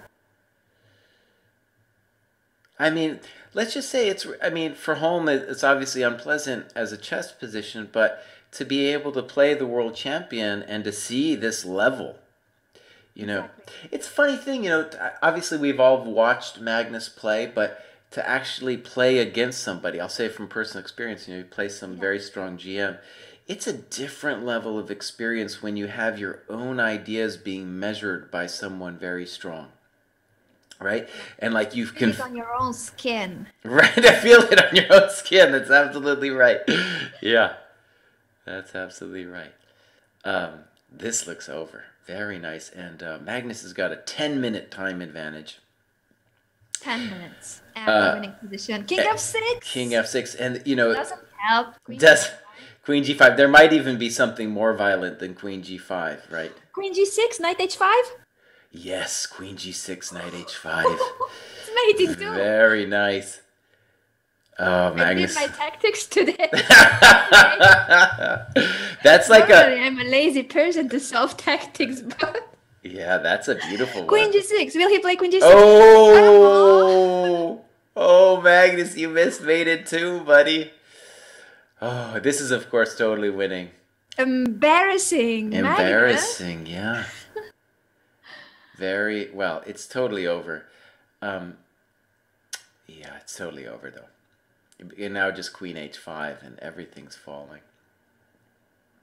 You can't even move out of the discovered check because Bishop h6 and stuff is gonna. Yeah, this is very bad. Of course, this is completely winning as well. But you know what? I think that should be in a book or something. That should be in those Polgar maiden twos. That could be in that book. That could be that. In this position, by the way, e5 looks very simple and strong. He plays bishop h6. I mean, it's over. And now probably knight e7 followed by queen g6. It looks like everything is winning. Yeah. You can give a check or this should be the easiest. There's no move. The f6 bishop drops with a check. Beautiful game. Knight takes f7. It all started out with one a3. This is a game of the week candidate for sure. Oh yeah, I mean a3 and h4, and he was winning positionally by move 14. Yeah. And I think the funny thing about it with Holm is like, okay, a3 and he plays g6, right? h4 was actually very clever, and h5 had a lot of drawbacks because it allowed the g5 square to be weak. Yeah, right. Exactly. So maybe he should have played either knight f6 or h6. I like knight f6 best, but the way it happened, Magnus got a fine game. He got a totally fine game. Yeah. Okay, so let's see with the lineups here. That means Norway is going to be, they're up 1. That was a big one. They're going to lose the game with Elam, though, I guess, right? Oh, no, yeah. Yeah, they're going to lose Elam. Poor Elam. Elam's actually already done, so.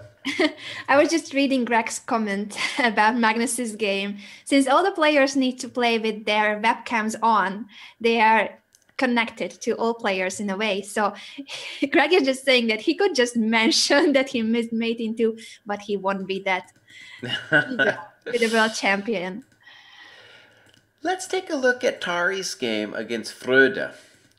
And White did play e5 and got this endgame. Sorry, one more behind the scenes information because Greg is on fire. That Magnus has right now a huge smile on his face. Okay, good.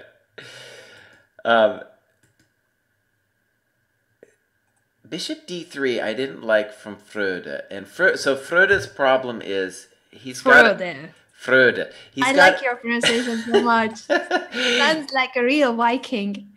He needs to, so his asset is this unopposed bishop on d3, and he needs to make use of it. I'm not sure, like you don't really want to take the knight on c4. I guess if I was White, I'd also want to put the king on f3. I think White's position is now, at the very least, it's interesting. So rook f2 happened, rook fb8, rook b1, knight a3, good. Bishop f8. And so what happened here, and the last couple moves were very good for Tari, is that I think the bishop on h4 should have thought about going to e7, because now the bishop on h4 is a little bit of a spectator of events, right? Because things are happening on the queen side, and it's unclear what the bishop on h4, what his contribution is. Right, if we had the queens on, we could dream about mating black or something, but we're just not doing that now. So I like black's position. F5. Like in order to take advantage of the bishop on h4, he would need to play like bishop f6, h4, h5, and take on g6. It's a couple of moves. Will he have time for that? Well, what he did was he played f5, 26 f5, and black decided not to take it. I would have taken that thing. He decided not to take it, and that was an achievement. He gets some f-file action. And now, I mean, we're just in a full-out brawl here. But the bishop, at least, now that we've opened the f-file, at least the bishop on f6 is doing something. Very back-and-forth game, honestly. And this is the kind of game where if you turned on the engine, it would just be losing its mind, right? It'd be going back and forth all the time. These two players, you can see their rating is almost the same. They are teammates in the Olympic team of Norway, good friends. Must be tough to play against each other, but of course now they need to win this game for their teams. There's no friendship. There's no friendship with Frode. Not in this game. No, there's no friendship at all. Forget about friends. So that's going to go down to the wire. Yeah. How about, let's take a look at our friend Onishuk. Yeah, how is he doing? He did win his previous game, I believe. Yeah, I think so. And now he's putting the squeeze on Puranik here. And the problem that black has is that the two minor pieces are dominated by white's pawns. Mhm. And the bishop on f3 is, of course, unopposed and very powerful. And I assume a move like queen b3, you might have something even better, but a move like queen b3 will make it difficult for black to ever do anything. So Yes, I like white's position. He often gets this space advantage, pair of bishops, like slight positional advantage, or maybe here it's even more unless black can do something to create counterplay. Right, yeah. Another move that he could play actually would be like queen d3. Maybe that's more in the spirit of things, because later you might want to cruise over to the king side. And also just to tell black that taking on a2 is not really an option because of rook a1. Yeah. Trapping your queen in two. Well, almost. Almost. I mean, what happens after queen d3, queen a2, rook a1? I can still go back to e6, but then I'm gonna drop material after bishop g4. Or what's the? But even if I don't win any material, rook a7 is just a very nice piece. Exactly. Right? You're right that was pointless. Still, he defends the pawn, but maybe it's not about the pawn as you mentioned, but simply he wants his queen on the b file. Right, right. And black has to, queen b3 has a lot going for it. Black has to worry about e6. And white, of course, can just build as well, like moves like rook fd1. Maybe I bet black will probably play e6. There he goes, he does it. And a4 happens. Now, I like a4 a lot, actually, because I was trying to dream about like what black might want to do, and one thought was to play for c4, b5, and try to get knight b6, d5 in, right? But a4 is just going to prevent all that, and later on, the rook might appear on b5 too. So like if you try to do some c4 stuff, queen c2, I always have rook b5. So very nice position for Onishuk here. Yeah. I like it. On the side note, Gabadiel is telling us that John Ludwig Hammer did ask Magnus about that position, and he did miss mate into, like he now admits it. Yeah. Is it a good strategy if you are a captain of your team to tell a guy who is super happy about his beautiful, spectacular game, to tell him that he missed mate into? Oh yeah, those guys too, Hammer and Magnus, they go. I think Hammer's like the one guy that can talk smack to Magnus, But they are on the same team. Yeah, they can talk some smack to each other. Onishuk's opponent played rook c7, and I'm interested now at what Onishuk does. Because black, even though he's not fixing his minors, at the very least he's going to play rook fc8, and someday open up the c file with some counterplay. One possible plan for Onishuk would be h4, h5, just to weaken it a little bit. But other than that, he needs to find a way to improve his already good position. And this is where, this time control is very difficult to not blunder something. And black has a much easier path in terms of just finding where the pieces go. For example, rook fc8 and maybe bishop f8. Kind of similar, actually, to the other game that we were following with Ariane. Oh my god, and that just totally blew up into this rook endgame. Very hard to judge just looking at it immediately. Whoa. How did this happen at all? Like, the pawn structure has changed so much. Probably should be a draw, but very hard to say. Oh yeah, let's look at this. So rook d4 happens. Rook b7 is going to come. And then you're going to lose the pawn on a4. So that was correct by white. Rook d4 first, and now rook a4. This should be a draw, but honestly, with this time pressure, anything could happen. I guess we got to say black is more active, so d4. Right, black is more active. Rook a8 is probably a good try. And now black could do a couple things. Rook e7, he plays d4. Do I like that? Okay, yeah. I think once this game is over, Uh-huh. I think we should just briefly show the mate in Magnus's position because our audience is asking for it. All right. Let's go. Let's go. Let's go to it. That was a great moment. Okay, let's All show it right. quickly. Those of you who missed it, Magnus Carlsen played a spectacular game starting with one a3 and h4. We will show you the end of the game where he played knight takes f7, beautiful Yeah. move, probably game of the week. Yeah, game of the week. So in this position, what we were saying was, I was saying right before he played it was, I was like, the big question is what to do with those knights on g5 and Yeah. f4. And I said, if they're no good, then maybe black can have a hope for survival with this terrible queen on a6 and the beautiful rook on c7. And then whack, knight takes f7. And this allows then the queen to come in. And black just has no pieces now with the rook on a8, the queen on a6, the bishop on c8. Nobody's helping. So king f6 happened. And if you're watching, you can ask yourself, Magnus played queen g5, but is there something better? That's the question of the day. And Anna found it first. She had done her Polgar maiden twos, and it was just like Just instantly. today, only today to be sharp. Like the other days, I'm too lazy to do it, but I thought today I need to be sharp because Jess is much better than I am, so I need to see something on the board. Now, were you really doing the maiden twos or different tactics? Different tactics, but it helps to speed you up and just this tactical intuition for today.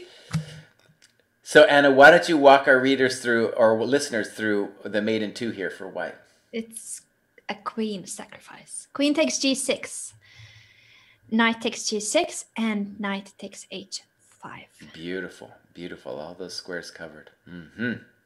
That's real chess. And of course the center pawns doing their duty, covering f5 and e5. Yeah, really nice. Great, let's go back to Tari. That game's finishing up. Anything can happen here. Anything. Black is still a little bit better, but this, it should be a draw here. It should be a draw. But white has to be careful. Okay, so now rook h2 and rook a2 is going to happen. We're going to lose the d4 pawn. And black, white needs to get back to e3. So right, after rook a6, we should play king e3. And maybe that's why black, if he wants to go for it, would maybe need to play a move like king g5. Yeah, I think king g5 is the go for it move. Right? Because the pawn on a6 isn't going anywhere. And you need to get your king in. He plays king f5, which I don't like as much because really you needed to get in. And you're never going to get in here because rook check happens. So now he's going king g5. Oh, but this didn't help. No, white has helped black get in. Oh, it's a little dangerous. But okay, the path to drawing is to play your rook to g6, bring the king to the a pawn, and then you can sack your rook. Yes. Yeah, so that's what I assume is going to happen here. So this is a draw. That will still mean that it's a tie between the two Norwegian teams. I expected the Gnomes to do very well. Well, okay, 4-3 at the moment. So, but still, it's just 1 point difference. Yeah. All the matches, oh my God, really tight. Very close matches today. Yeah. It can be decided and should be decided in the last round. So 2 more rounds to go. Yeah. How about let's go back to Onishuk and see how he's doing. The Tari game is indeed going to be a draw. And Onishuk trapped his bishop. He trapped his own bishop. Wait, let's go. How did he do that? Now, it isn't officially lost yet. Because the queen would be lost on a5. Because the queen would be lost. So wow, double tactics, trapped pieces everywhere. Look at those 4 squares from a5 to a6, b6, b5. But what I don't like about it is black doesn't really ever have to take. Yes. And what is white actually doing? That's my question. Like, what are you doing? And not only that, but there's another hidden thing here for black is that I think he's actually threatening to take the bishop now because you would have a b, and then bishop a3. That's correct. How do you prevent that? There's not a way because bishop c1 is not a possibility. The a5 will be pinned if you play bishop c1. That's true, yeah. So I think Onishuk really blew it, and it was kind of as we said. We were talking about in this position back here, where black played. They're going for it. They're going for it after rook b1, capture on b5. He has to take on b5 with the pawn and see if he can at least do something with this pin on the a file. And maybe this wasn't black's best though, because there wasn't. I feel like white wasn't doing anything yet, and now if I get the piece back, well, this is the big question. Can black do anything impressive? Because if I get the piece back, I will be better, right? How do you get out of the pin on the a file? You cannot move the queen away. I don't know what I'm supposed to do. Maybe queen a4. And if you trade queens in bishop c1, at least then I could play bishop takes c1 and have two pieces for the rook. Yeah, that makes sense. So queen a4. But is that that's what he does. Is that a good version for black with the bishop on c1 hanging and the knight on b8? But the bishop will be annoying on c1 because it'll play bishop d2. That's correct. So actually this looks great for black. Just bishop takes c1. Thank you very much. Bishop c1, rook takes a4, and then bishop d2. That looks good to me, yeah. So you're saying that I cannot do anything with rook a8. I'm not going to win that knight. Well, even if you did, look, I'm going to play bishop c3 and bishop d4. Yeah. There it happens. It happens as we called it. Yeah. Oh, Onishuk's having a bad day. He's having a bad day. I mean, this is just lost, right? Because now black. He's got another move. He's going for the c4 pawn. That makes sense. Before the pawn promotes, he's taking it. Actually, that was very clever because look, if bishop c3, rook c4 will actually win a piece for white. That b8 knight. I knew that b8 knight was just the ugliest piece in the world. So rook b4 was a very nice move. What can black do to prevent it? Knight d7. He gets his knight out. But you will take now on c4 and... Oh, this is interesting, yeah. Defend it. Very nice. And you know, the rooks now are very strong because the rook can come to c6. And like we've said actually for a long time, the black's problem remains the same, really, and that is that his minor pieces are terrible. Rook c7 happens. Actually, maybe white's just winning. Maybe he's just winning here. Yes. I like the position. Greg likes the position, so we shall like the position. Yeah, that was rook b4 was a big turn of events, and exactly. If he did not play rook b4, it would have been a completely different story. And very simple plan. King f1. I had a feeling was going to come. Very simple and strong. Just activating the king. Yeah, the king's going to land on e4. We're going to put a pawn on c4. The other rook goes to a7. And then you're just... black is all tied up. This must be lost. Yeah, this is... So that was great. That was a great turn of events. I guess the thing was black didn't ever have to play a-b. That was the thing about it, though. It's like... Yeah. There was no way for Onishuk to improve his position. Oh man, yes. So black could have waited, but perhaps black thought that he was just taking the piece and then getting away with it. Like maybe he underestimated the a file pin, but it wasn't such a difficult tactics to see that the queen from a5 is not getting out. Right. Let's look at your boy Beck. Oh, please, not your Beck. In fact, I'm going to pull up his picture again because I like looking at the kid. There he is. You know, what a great-looking kid. And he has got an interesting game going against Kovalenko. Very strong opponent. And he looks worse here. He looks like he's worse. No, for the first time today, he's worse. He's not toast or anything. Knight c5 happened. He's going to come back. He's strong. But Kovalenko is also strong. This is tough. I think this is like one of these positions you just don't want to be in, right? Because white has the d file and the f5 menace. Let's call it the f5 menace. Maybe the kid will play a5 to try to at least loosen the business over there. Yes, I like your idea, and at least try to get that bishop misplaced. Like after a5, you need to react to this threat of a4. Right. It's white is still so much better there. Even so, there's a3, c3, even rook fd1 because a4 I have bishop c4. You are just saying that it's nothing, and b5 would weaken too much the pawn Yeah, on c6. I think he's in big trouble. And like you might want to try something like knight e6, but then the brutalistic knight f5 Knight always happen. f5. It's horrible because you can't place any piece on e6. If you place the bishop there, he's gonna trade and then knight f5. If you go with the knight, then immediately knight f5. So this is such a painful position with this hole on f5. Yeah. So Beck did play a5, and White he just plays the simple rook fd1. I like that move a lot. Because the only way to really mess with the bishop on b3 would be to play b5, but then of course the pawn on c6 is going to fall. Okay, bishop e6, and I think that was kind of forced, otherwise rook d8 was going to happen. And now, oh, king f2, very brutal. Because the bishop on e6 can never trade. Oh, but look what Beck did. Nice move. So king f8, and at the very least, we're going to improve our king to king e7. Very nice. See your kid. That's the sign of a good player. Nadir Beck is a fighter. Yeah. By the way, we are being informed by a very efficient and professional Chess.com team. Then Magnus Carlsen has started his third game with a very traditional 1e5. Okay.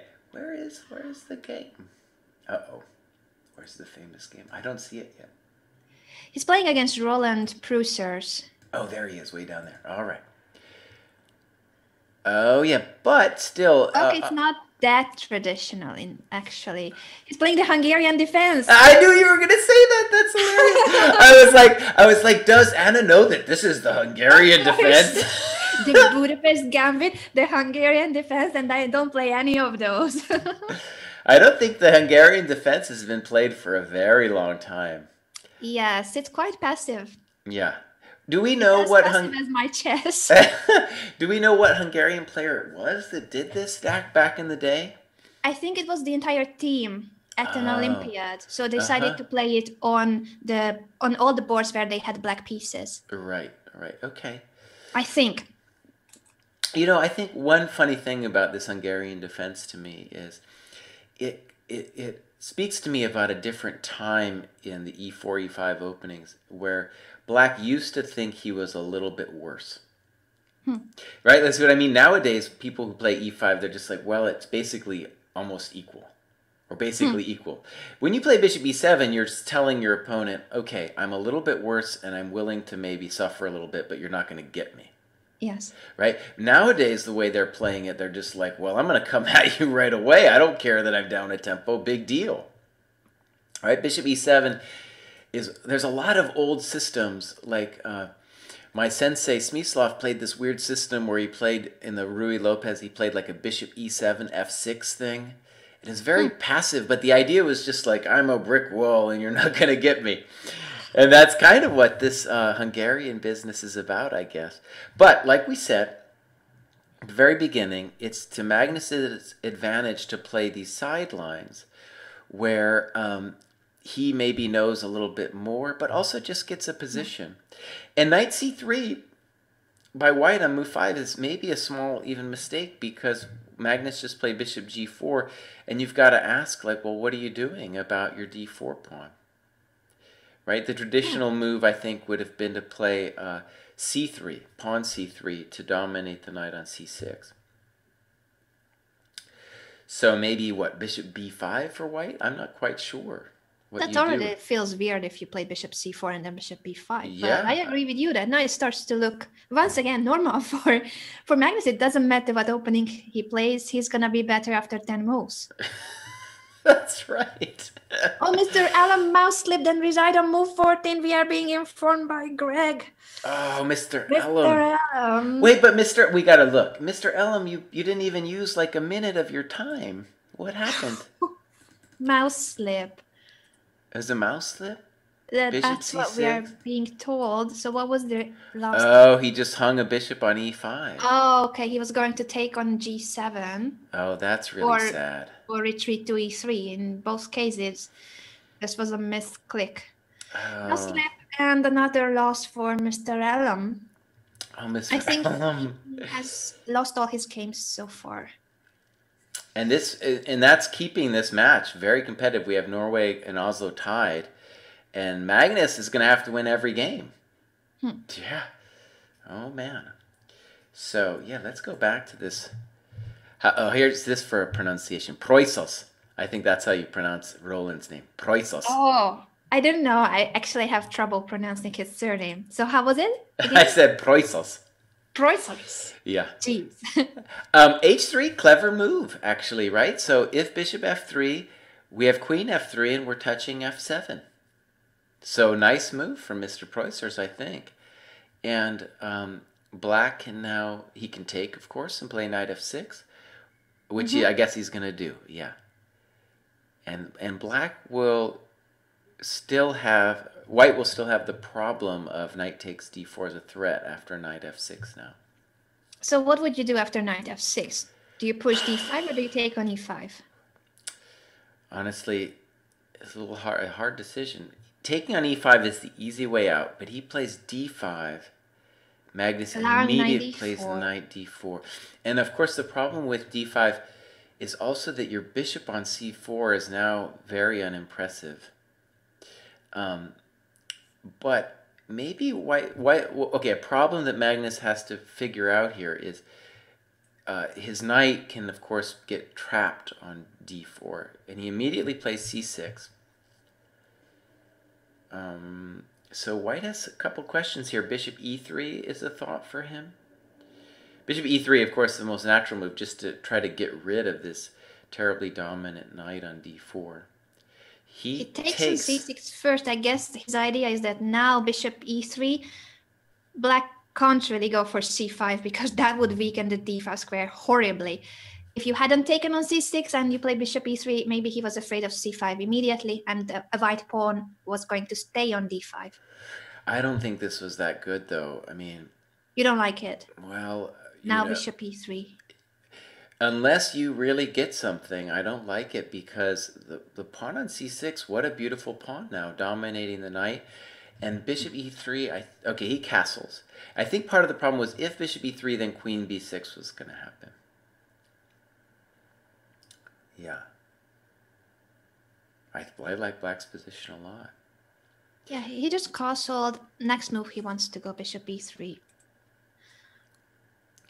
Okay, let's imagine you play bishop e3 now, then queen b6, and then what's the next move for white? He plays f4. He has a different idea. f4. Well, he's going for the world champion. Yeah, I think you're lost. I think you're lost. Quick evaluation of Jesse. Yeah, quick evaluation. You're too aggressive. You're weakening your structure. Well, it's not that. It's that, okay, with f4, what white is saying is he's saying, I'm not getting rid of the knight on d4, and I'm not doing anything that special. Black played a very peculiar move, by the way.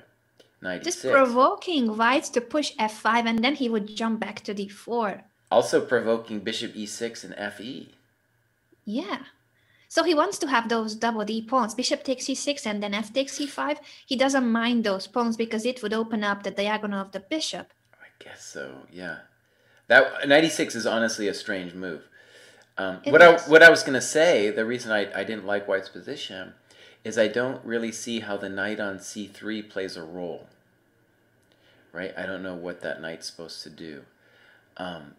And that's still going to be a problem whether white now chooses f5 or bishop takes e6. Knight e6 it really forces a decision from white here. It's not so easy to figure out. Because f5, I don't think that's that helpful. Okay, he takes on e6, which is maybe his best move. fe. I would do the same against Magnus. Just try to swap everything. Take on f5, take on e5, take on d8, and try to survive. Though I know this is the best strategy against Magnus. Oh, I don't I don't know. Magnus Just chicken out, take everything you can. Queen b6 first. Queen b6, nice. Very logical. Well, I don't think it was about trading the queens. I think he wanted to prevent bishop e3. Mm-hmm. Right, and so prophylactic move, giving a check first, preventing bishop e3, as Jesse pointed it out. And okay, let's talk about this idea here. The pawn on e5 will be great for helping black land pieces, both on f4 and on d4. Right? We can land a knight on f4, and we can land either a bishop or a rook on d4. In the meantime, the white knight on c3 isn't doing anything. And I think that's the big thing that Magnus is counting on. Now, white had an interesting choice, by the way, with king h1 or king h2. On king h2, the problem might be is that pawn on e5 is going to be very volatile. For example, since I want to land something either on d4 or f4, so the king might end up getting exposed on h2. h1 had its own problems because maybe a knight's going to land on you on knight g3 at some point, right? So you have to worry about that too. Jesse, here, what do you think about Magnus's time usage? He is not capturing on e5. Okay, now he did, but he was certainly considering an alternative to d takes e5. I guess, yeah. That's interesting. So it was not his first instinct to take back on e5. He was looking for a better move. Yeah, I don't think there was anything, but I think since he saw the king on h2, he was thinking, is there some way I can maybe sack the pawn and get my bishop onto that diagonal? Now, queen e2 was played, which is maybe okay, and the queen might go to c4 next. Actually, it's a nice idea, but white still isn't solving the problem of the knight. But queen e2, good move. Magnus now has to deal with queen c4, and it might not be so easy. Oh yeah, queen c4, very simple. What are you going to do about it? Good move. Magnus has his first, it's not like he's worse or anything, but he has his first question of what to do now. So Magnus has won both games so far. Last time he played, he went 4 out of 4, and obviously he wants to do the same this time, but I think this is the first game where we experience a position for Magnus that doesn't look that advantageous after 15 moves. Maybe. Like, he got such nice positions so far. Yeah, I think he might still be just better here, because what are you gonna? This rook's coming to d4. It's a major drag. So again, so obviously the question is queen c4. What is white gonna do? Now, one bummer about it is if I play like king h8, then queen takes e6 will be met by knight g4, check, and the rook on f1 is hanging. Right, and black, like I said, he wants to land things on either d4 or f4, and queen c4 also leaves the h5 square that black wants to come at with knight h5 f4. Okay, b3 was played, which is a little bit passive, but at least he wants to play bishop e3, but I also don't like this move.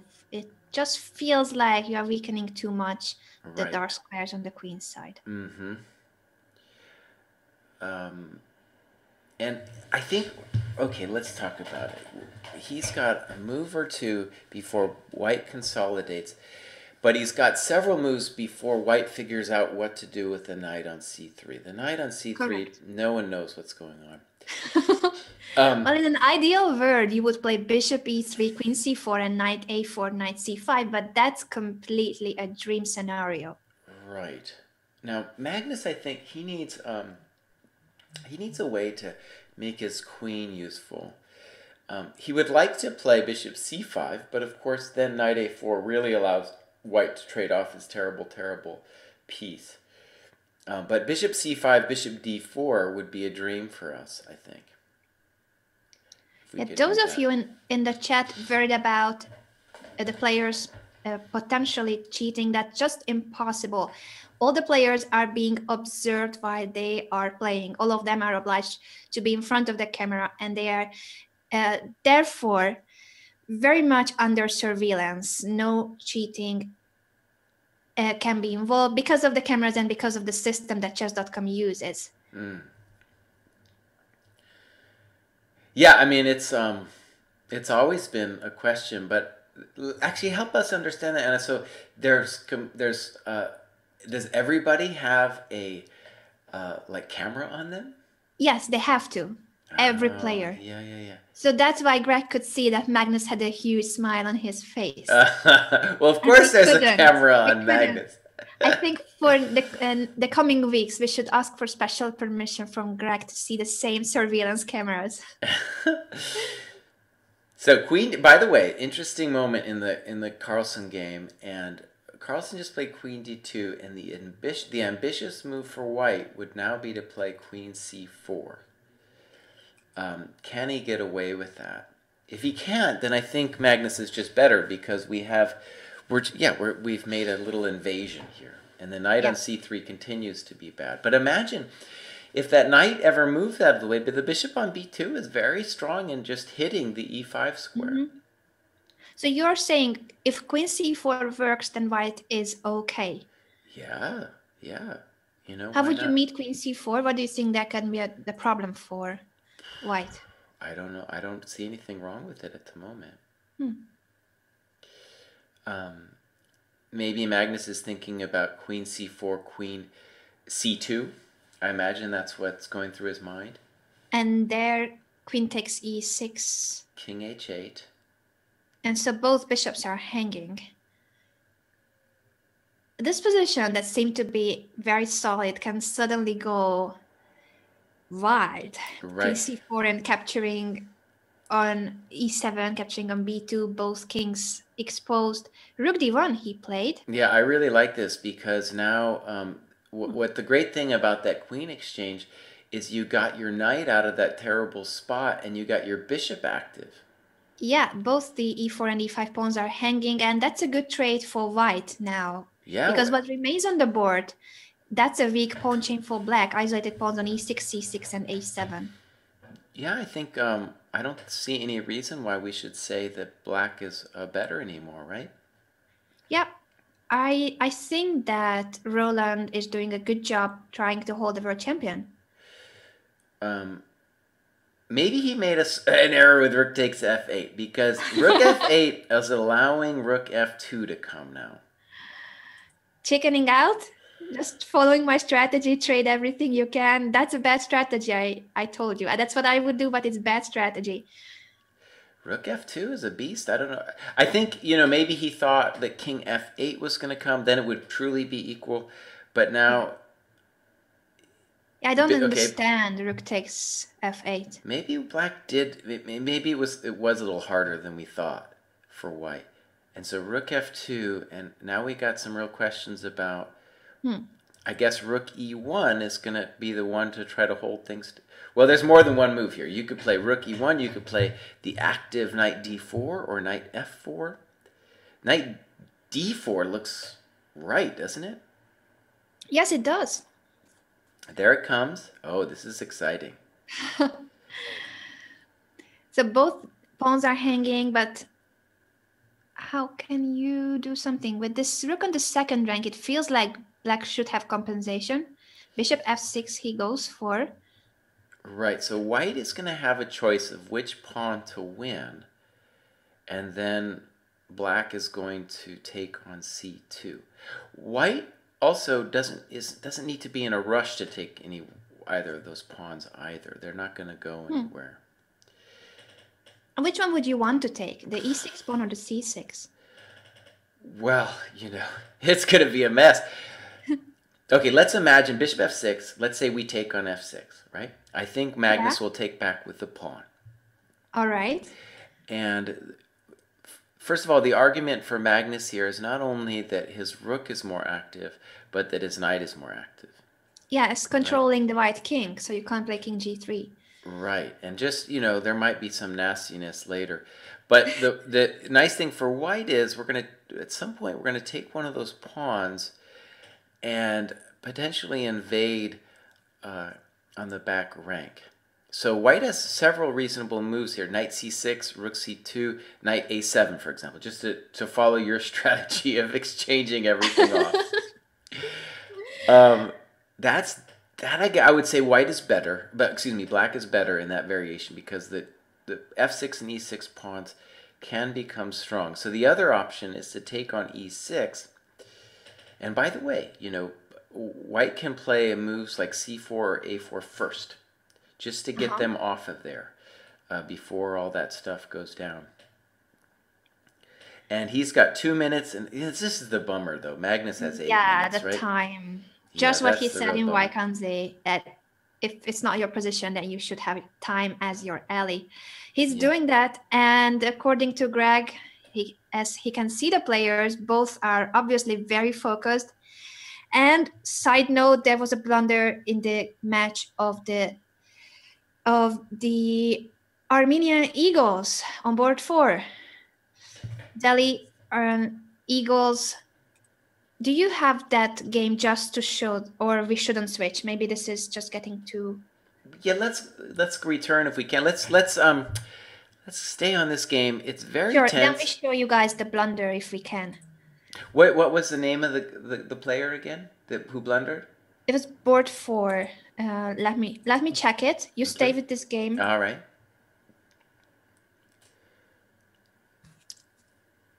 Oh, there. It's a really tight game. I mean, I'll say while you're looking for it is that white should hold, but the black Magnus's knight continues to be a little bit better. And now white is doing some adventures with his own knight, and it's questionable whether he might be helping Magnus get his king activated. So real tense situation here. H5. And right, if we're going to claim that Magnus has something, it's that he has a better king position. So of course, in a normal game, we would expect white to hold this, but honestly, with the time advantage, this is going to be hard. Knight d2 is a tricky move. You're threatening weird stuff like knight f3 and knight f1. And also, of course, just hitting b3. It's simple enough. So this is that's a hard move to face. Like maybe white has a lot of different moves he could play and has to worry about different things. I don't think rook g7 check is going to help you because the king is going to go mess with the knight now. Oh, this is starting to get unpleasant. Yeah, I don't know.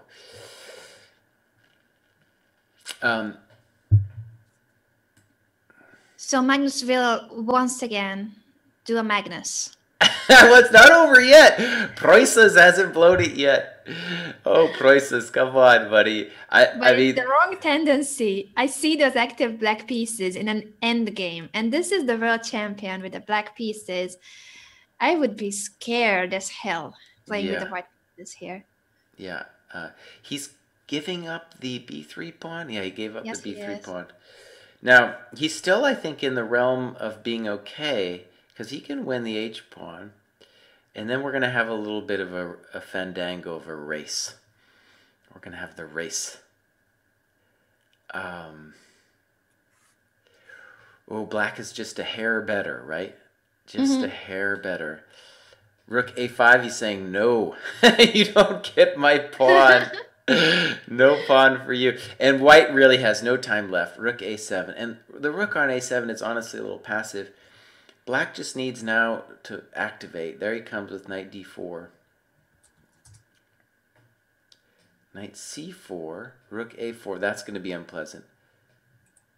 Oh, something terrible is about to happen. Knight f5. King h5 is probably going to be mate. Rook h4. Oh, mate. Mate. Whoa. Check, mate. The rook and knight endgame. Check, mate. Oh, man, that's a brutal one. Oh, man, 2 brutal mates in a row. So wait a Two in a second. row. What was the last move that he missed? So He went for the active king. he went for He the learned act. it and he went for it. Yeah, we had so let's back up a second. Yeah. White needed to be active in this rook. So rook a5, and we're holding down our extra pawn. Knight c4, very controversial because you're allowing rook a4. Yes. Knight b6, you got to touch the rook on a4, but then double check, smack, and then this is where There's no way out. you got to do the Polgar mate in twos, buddy, because king g6, rook h6 is again a very. This time he was so upset that you asked why, Hammer, did you tell him? And Hammer told him so that precisely here you would find the mate in two. Yeah. He did find it. Yeah, he found it. He's still the world champion. We can claim that he's got the abilities. This was a very well played game. He just showed that he can win, as usual, an equal endgame as well. Like without any struggle. He just, I don't know where he started going wrong for White. It looked just equal. Right. But then. I mean, honestly, I thought Magnus came out of the game better, and I did not like knight e6. I thought knight e6 was a weird move. And White played well to stabilize the position, but then he had used so much time. He had used so much time that then created for this kind of drama, and then you're going to get nailed by Magnus in this kind of stuff, right? It's going to be really painful. You guys should clip it on Twitch the moment Jesse shouted, checkmate. Checkmate. Epic. I want to see clips of it on Twitch and on Twitter. #ProChess. By the way, the game where a blunder happened is Aradia 2000. If you have the game open. It was around move 14 where he dropped his queen. And he kept playing too. Let's see. Yeah. So. Oh geez, this is. Do you have it? This is horrible. Let's see here. What was that? Oh no, he just clean dropped it. But how? You cannot pre-move bishop e3, can you? What is this? That is very bizarre. I don't know. I don't know. Well, it sometimes happens in online chess that you click on the wrong square, but now the f4 square is very far from a1 and f1. So this is very strange that he mouse slipped. Well, you know, I have to say, maybe this is something the league needs to think about, because I don't know how this happened, but we had 2 mouse slips today, right? Also, Mr. Elam had his clearly it was a mouse slip. Yeah. And I'm having trouble remembering, but you know, when I played in the U.S. Chess League, which is also Greg's creation, it was a slightly longer time control, and there was this little like security thing, like you'd make your move, and then it would be like, do you really want to make this move? Right? It was like one of those little internet check-ins that you can do, and you would do that. And yeah, like, are you sure? Are you sure you want to play this? You want to blunder your queen? And you couldn't do that here because the time control's faster, right?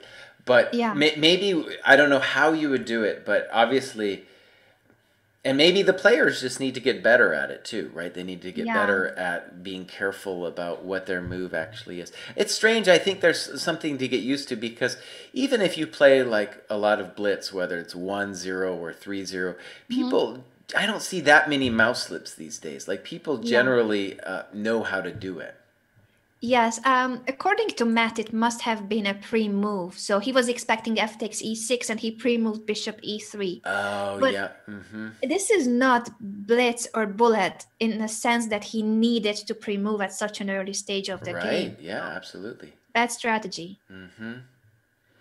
And for the standings, if we look at the standings, this was a painful loss for the Dynamites. The Eagles are leading with 1 point.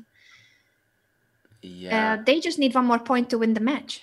And honestly, the game's not over, so they're going to get that point. The game is not over? No, the guy hasn't resigned. He hasn't resigned. He's down a queen, but he hasn't resigned. But so he's got a piece for the... He's playing with the 1 bishop against the queen. Well, he's got a rook against the queen, yeah. I Oh, mean, right now he does. but it's totally lost. So that's a big win for Armenia. And they are And winning the match with this game. is that it? Is that going to be it? Yes, if this point was not counted, Oh, then yeah, yeah. 8.5, they are winning the match. Yeah, that's a big one.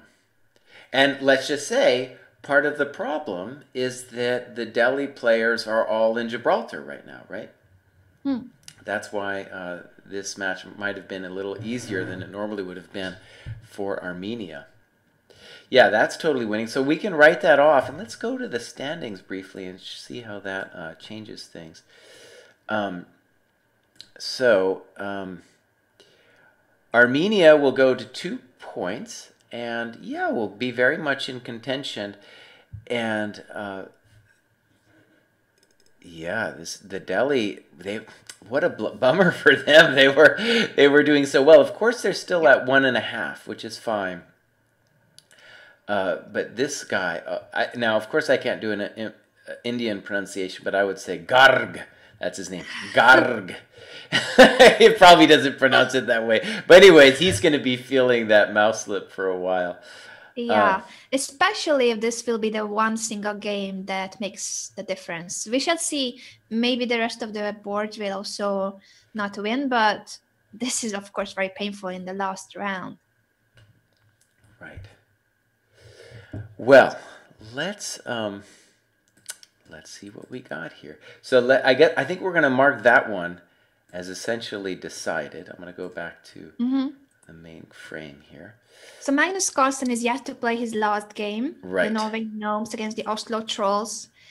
While, as you see, the Armenia Eagles Delhi Dynamite match is about to finish. They started first, so their match will finish first. Probably the Eagles will win with this victory in the game where the queen was blundered, and yeah, they've just got that point. So the first victory for the day goes to the Armenia Eagles. They will now have 2 match points, and the Dynamites remain on 1.5 points. And you know who we need to look at? We need to look at Nodirbek? Yeah, I'm going to put a picture of him up there. Yeah. Thank you. I feel like I'll need to adopt him. I just talk so much about Nodirbek. This is an interesting position. I've sometimes admired these people who allow the knight to come to d5 just because they get this unopposed bishop on h6 and it's kind of annoying. And they're just saying, I'm willing to sit. And yeah, I think actually Nordierbeck, I mean, it's obviously he's fine, but yeah, interesting game. I guess I would say he needs to find a plan now, or else black is just going to slowly be better, I think. I don't know if that's totally true. But anyways, if I was white here, I'd be like, what am I going to do? What am I supposed to do here? This must be still theory for Nodirbek. I mean, in general, I think this should still be theory, and Nodirbek must have prepared it because he hasn't used his time at all. That's right, yeah. All these kids, you know, not only is he fighting, but he's clearly well prepared, you know, playing so quickly. He is. He's very well prepared. Okay, so rook c8 happened, and we'll see what a white's plan is. I feel like this is the moment. He just castles. Immediately, not wasting time at all. Not thinking at all. And black has several moves he could try here. I mean, I guess knight e7 is the most natural. But black can do all kinds of different things. You know, maybe I just don't understand these positions, but yeah, I don't understand how white is supposed to make progress. Even if you just play a lame-o move like king g7, like what are you supposed to do as white? What is that light square bishop on e2 doing? Like I'm sure in some variations the kid even wants to sack on h5. You think like in the near future he will take on h5? Well, it's definitely an idea. Black has to be careful about not enabling that move, yeah.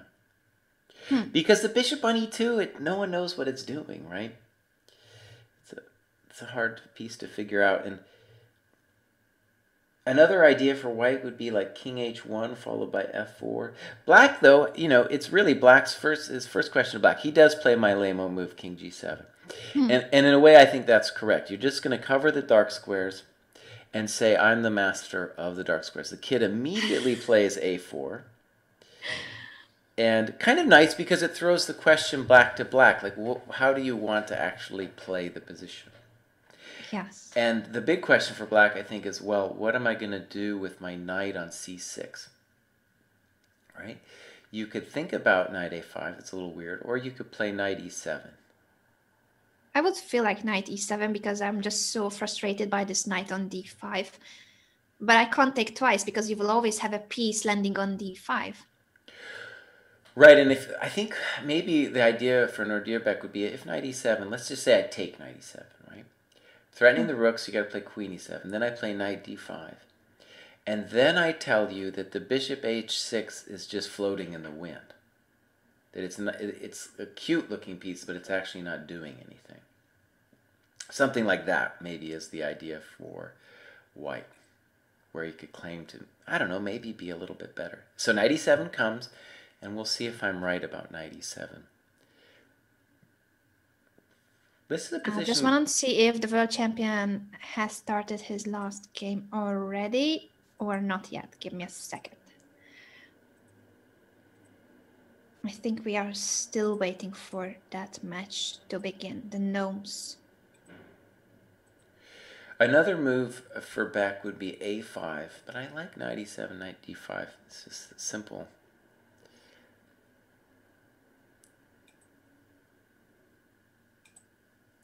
So, Anna, you're a French player? Yes. Oh, good. Favorite opening. Good. Yeah. Now, do you play, after 3, knight c3, are you a bishop b4 player or are you a knight f6 player? I used to be bishop b4 player, but now knight f6. Oh, good. You saw reason. You saw reason.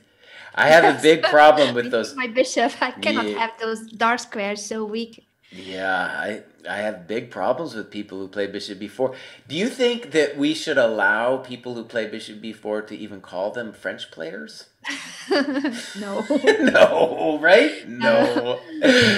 Well, yeah. Magnus, of course, played it too sometimes, and many other top players, but it's not the main opening of anyone on the top level because people claim it to be worse than e5 and the Sicilian. Also, the Caro-Kann we don't see that often. So there are these variations that on top level, they don't appear that often. But in the Pro Chess League, it's perfect to see it. Magnus played it today. He also played the Hungarian defense. I'm just the happiest girl in the world right now. Yeah. I think, so when you played the winner where you did that thing where you let white take on g7 and we get the whole madness? Oh, no, I never liked that. It's madness. But yeah. he did play it against Anish in Vaikanzi. So, like, Magnus is not afraid of any of those lines. Right. The kid, by the way, I don't like his position that much. Bishop e3 just happened, and knight e3, and now d5. So it feels to me like black has got a small advantage now. Why did he allow d5? Well, after knight e7, he decided that he didn't want to do my plan and instead play queen d3, which just allowed black to hack on e3 and then play d5. So it's not like the kid's much worse or anything, but I think, it's a little bit unpleasant here after knight d5. Yes, normally if black can push d5, it means that he equalizes at least. Right. And the problem for Nordirbeck would be, like, at some point black mobilizing that kingside majority to mess with the white king. Right? So, it looks like black should be a little bit better now. I don't even know if black's a little bit better, but I know that if I was black, I would feel good about life. Just because before it seemed like my position was, a little shaky. Yeah. Maybe the idea actually is knight d5, and maybe the kid could play queen e4. Maybe that's a thought with knight d5, queen e4, because then that's why he's considering bishop takes d5 here. Do you think that's the reason? Right, but if you play bishop d5, then I think we can say the kid's better because we'll end up trading and put a bishop on f3. Right? Yes. So maybe Nordirbeck has more you know, more than meets the eye, because at first I thought he just didn't have much, but knight d5, queen e4, black needs to find a move there. Yeah. Now, if I was black and I just needed to play fast, the easy solution would be knight d5, queen e4, knight f4, queen e5, queen f6. Just sack the pawn and claim that you are sufficiently active, which I think is probably true. Maybe that's what we'll see. He's taking his time. And at the same time, the Gnomes have just started their last round match. Let's check it out. So Magnus is playing Frode. And let's go and look. I'm going to flip the board just so that we can look at it from Magnus's point of view. So it's a 1-point lead for the Gnomes, but the last round can change everything. Magnus has no respect. Knight c3 on move 1, then knight f3, then g3, which is honestly, I think, just the classic. Normally we call that a classic mistake because you're allowing d4. Misplacing the knight on c3. Okay, so today has been about all the weird openings you can claim. The French was the most normal of his opening choices of today. Yeah. G6, so black says no. Frode says no. And he still is refusing to play d4. And Magnus encourages him and plays d3 himself. C5, and no one's playing d4. This is just the weirdest thing. Bishop f4. Okay. So knight c6, knight e5, knight d4, and Frode basically tells Magnus, you think you're weird? I'm weird. I'm weird. I'm weirder. Yeah. So, yeah, really interesting position. I guess I would like Magnus here. It's obviously a mess. Just because what I feel, by not kicking that knight on c3 away, at some point Magnus is going to get to play e4 and get a favorable King's Indian structure. Yes. Yes, it just looks like reverse colors, normal openings. By the way, just to confirm that the Armenia Eagles have won their match against the Delhi Dynamites. Very painful to the Dynamites because the one game that decided it is indeed the mouse slip, dropping the queen. Yeah. Oh man, it's getting good. All right. And going into this, so Norway is up a point in this final round, right, against Oslo. So we're going to get Mr. Oh, let's just check in on Mr. Elam. Let's just check in on Mr. Elam. He has got a worse position. Very passive with a bad bishop on b7. Oh, oof. But he hasn't dropped a piece yet. And knight e5 is kind of a clever move. If knight takes e5, at least he gets his bishop on e7 out. So he's worse, but he's not lost. It's a big deal. This is a big match for him. Holm and Tari looks like an exciting game. Yeah, we'll definitely check in on that. I guess I'd rather be black, but it's a total mess. And then Proisas is playing Fressinet. And I guess I'd rather be Fressinet, but that's a theoretical position, yeah. So I guess I just like Fressinet's c3 controlling the knight on c6. But we're probably in some theoretical four knights game stuff here. Okay, so back to Magnus. e3, knight f5 was played, and yeah, black's got some. Both sides have funny pieces. Yeah. At the same time, yeah, the Estonia horses already have 7.5, so they only need one more point. It looks like they are winning that point as well. So they will keep their lead with a perfect score if they win this match again. Magnus is doing some interesting stuff. So did you see this? He plays e3, knight f5, and then just back, knight f3. Wait a second, I switched windows. Now I'm back with Magnus. Whoa.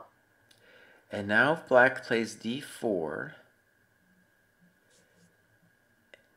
Magnus takes. And now black has a question of knight d4, cd. Instantly plays cd.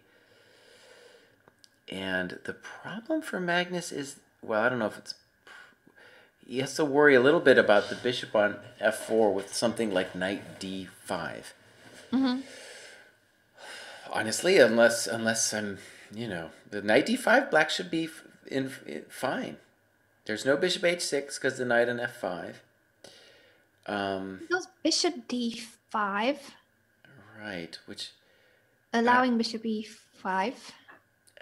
and then white isn't white. Well, at the very least, black has a problem to solve with how are you going to deal with that pawn on d4.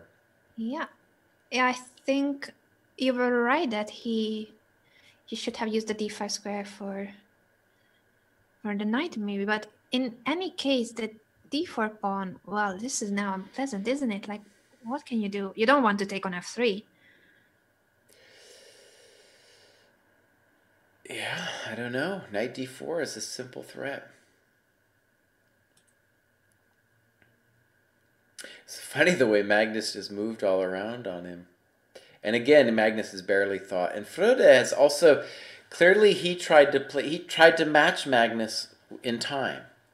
And that's maybe gave us this position with bishop d5, where bishop e5 was such a simple move. And I'm going to ask you for some help here. Tell me. What was going on in this game? So you have switched to...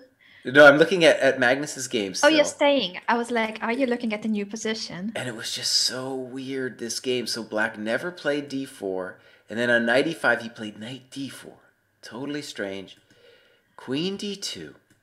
Bishop e6. e3. Knight f5. Knight f3. And now d4 doesn't seem right. No. And of course now knight d5, but then bishop d5 happens. Bishop e5, very simple. So these pieces have jumped around all over the place. Oh, rook c8 was played. And unless we're missing something, knight d4 looks like you're winning a pawn. Unless we're missing something. So knight... Yeah, there's no tactics. If takes, and bishop g2, queen d5, the knight comes back to f3 and protects d5 bishop. Yeah, I don't see... It looks... Though I feel awkward about that pin, but unless you can attack the f3 knight, that should be holding. Yeah. And yet he's offering that pawn. So he goes rook c8 because he believes that there's something after knight takes d4, or didn't he have any move? I didn't know what he was supposed to do, honestly. I was looking at... push d4 in the first place. I was looking at queen... Well, I don't think d4 was the problem. It's bishop d5. Knight d4 happens, so Magnus says, it looks like a pawn to me. We get some trades. And... well, yeah, black's just down a pawn now. He's a little bit better developed, so maybe he can claim that he's not totally lost and has some kind of something. I don't have any great advice for black here. Like... yeah, I mean, I'm just pulling at straws here. Queen d5, knight f3, g5. I don't know what else to do. But then c4, move the queen, and then queen takes g5, totally lost. So, yeah, this looks bad. And it seems hard to avoid eventually moving your knight on f6 and trading on g7, after which you're just down a clean pawn. Yes. Doesn't look like black has enough compensation for the pawn, and once again this game started out with one knight c3, right. And that's it. Magnus just wins no matter what openings he played. Yeah, rook fd8 happened. I assume rook fe1. So this is easy business here for him, I think. Now maybe if I was black, I would really want to think about some weird thing like g5, just to get some kind of something, But because what else are you going to do? Otherwise, Magnus is just going to build the position. He's got... it's easy, too. He can play on the e file. Okay, so e6 happens. And yeah, Magnus has got several good moves here. Queen e2, simple and strong. So now, at some point, Magnus will play c4. Oh, this is just very unpleasant. It may I'm be just not briefly checking the Estonia horses match because they are 1 point away from winning the match. good. And Yeah. keeping their lead with a perfect score. So I will let you know if there's anything we need to look at. Well, on the first board of the horses, Onishuk is losing, I believe. And in huge time pressure. Okay, I got you to do it once last week, and let me see if you do it again. How do you pronounce the first? Depengos? Oh, that was really good. That was really good. He looks like now we can play. If nothing else, we can play Rook b7 followed by Bishop d5, right, to get out of this nasty pin. There he goes. He does it. Totally lost, right? Totally lost. Yeah. This is a very bad day for Mr. Onishuk. He's just gonna do 50%. And what about his teammates? Yeah, let's just briefly evaluate if they are getting that 1 point that they needed. Mr. Elvest with a rook endgame against Abimanyu Puranik. But that looks promising. Estonia, yeah, Estonia is still in the commanding seat here, right? Yes. What's Elvis's handle again? Malev 212, and I really want to ask him if he's calling himself because Malev used to be the Hungarian Airlines, though I don't see any logic in it. Maybe he had a deal with Magnus where he would just, do a bunch of Hungarian stuff today. Very, very interesting endgame. I think Elvis. Well, I don't know. It's going to be very close, actually. White's going to sacrifice his rook and get 2 pawns marching down the board. Oh, very exciting. Oh. Very exciting this endgame. Very creative play by Abimanyu. That was a good pronunciation, too. So, c2, and I think we're just going to snip it. He snips it. Yes, he does. And then king g7. So, but wait a second. I think rook h8 was a very smart move because he did not allow the capture of the h6 pawn early. But we're still rolling. We're rolling. Right. Exactly. So white would have been lost in a pawn endgame if he just pushes f7, f8. But he's smart. He takes on h6 and he wants connected passed pawns that will fight the rook. Oh, this is going to be really close. Okay. Oh, God, this is going to be really close. No, I think, no. Oh, God. This should be winning for Elvis. Well, it's going to be close. It's going to be... Actually, maybe he's got a draw. Maybe he's got a draw. Because the white king should... Yeah, the white king should be fast enough. It's close enough, it seems, but I think we are just too slow to calculate it move by move now. No, it's going to be a draw. There's no way you're going to hold it. You're going to lose one of those pawns. Yeah. Right? Okay, so that was a great game. Yeah. But wait a second. If this is a draw, then it means 8 points for the horses, and they only need to get one more draw to win the match. So Onishuk did indeed lose. And then Cook won. So they have 1 point there. Yeah. And then Kanep lost to Kunta. So what does that do? Wait a second. That means they're tied right now. Wow. And Onishuk has finished, you said. Yeah, so is there a result that hasn't come in for them yet? We should figure it out. Whose game is it? Wait a second. This is a tie and one game decides. That was crazy because they only needed 1 point out of the last round.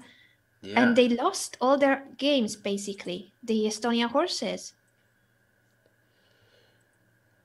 So what is that? Is it a draw? I'm trying to figure it out. Yes, it's 8-8, so that's a draw, right? Wow. Well, what a comeback from the Mumbai Movers. Yeah, and that'll mean that I'll go to our standings real quick. That'll mean that the standings at the top are as thick as ever, Hmm. and Estonia will retain. They'll still be in the lead. They'll be tied for the lead, but now it's going to get really intense, and especially if Norway wins, they're going to be right on their heels. Yes. So they went into the last round leading 6.5, 5.5. Then Right. they won the first game in the last round. That's how they got 7.5. Only needed one more point, but it didn't come in. This is a very nice comeback for the movers. And it's poor Onishuk, man. It was that first round. It was that first round where he got mated by your friend Aisha. Yes, Oh Isha. man. I need to Oh figure out how man. many points she scored because she's on my fantasy chess team with my Twitch community. We have a Yeah. team together. So she lost her last round, but yes, Oh otherwise she no. had a great time around. All right, let's go back to Magnus and see what's going on.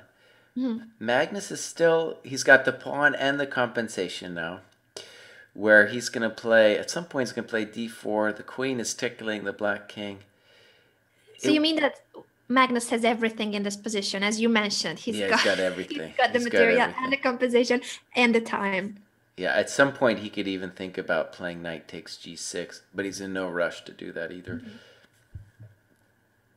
He plays rook e4. He's thinking strongly about coming up with knight g6 at some point.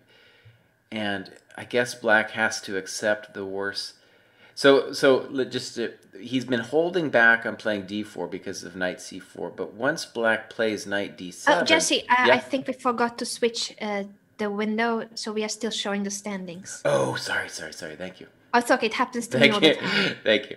So right. It happens to me all the time. Thank you for noticing. So knight c4 is going to be out once knight d7 happens, and then Magnus will start bullying black with his extra pawn with d4. And so black is being tricky now, but playing rook d6. So if, for example, if rook f4, then he has knight d5 forking. And on knight g6, he's claiming that Magnus doesn't have anything that special. Interesting. So at least it's true that he's stopping rook f4. Magnus has so many building moves he can play, though, just like rook de2 he can play. Because knight d5 is just one move, then I can play queen f3. Mm-hmm. At some point, Magnus can even think about playing g4. He plays queen g5. Simple move. And that's because he's preparing for...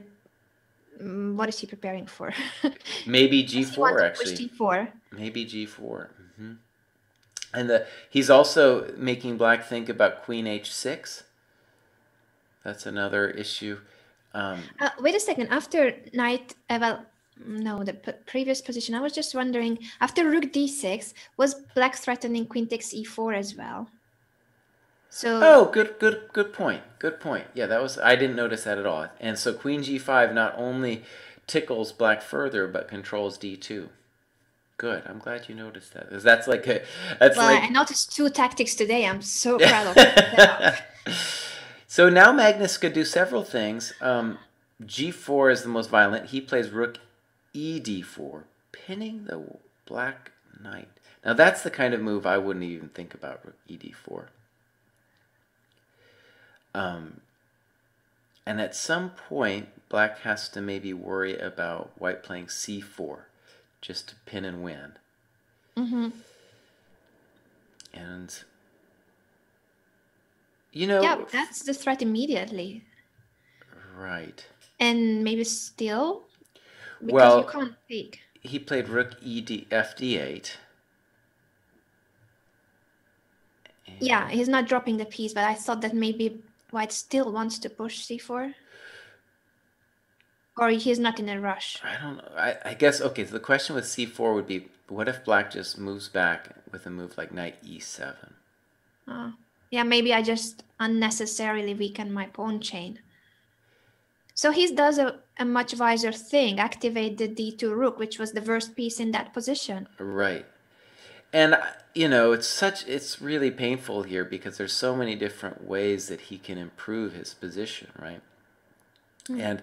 And hanging over black all the time is at any point white can play g4.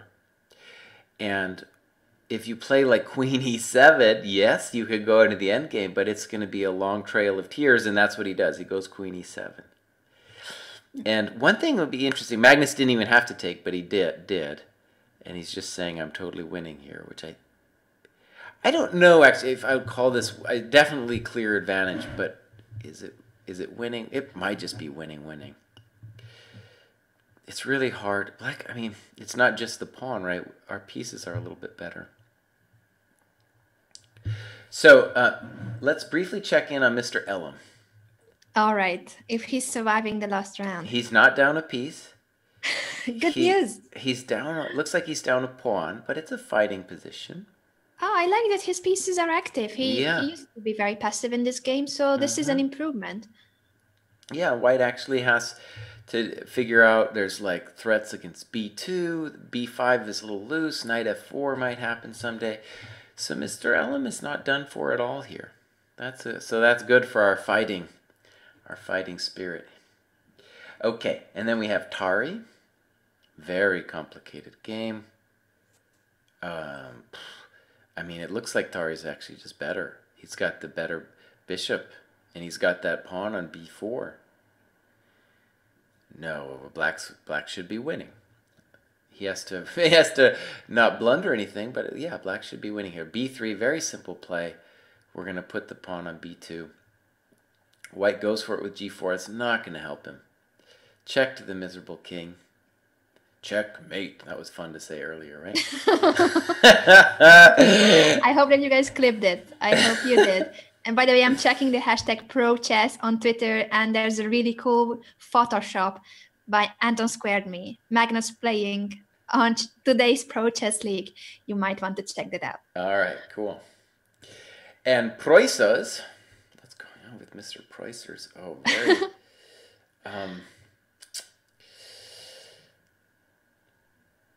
weird moves are being played. King H, Fressina just played King H1. So he's up a pawn. This is like one of these, this is what happens when you're an E4 player, is that you begin to play E4 because you wanted the glory. But then you end up having to learn how to play very technical positions like this, where maybe you have a small advantage.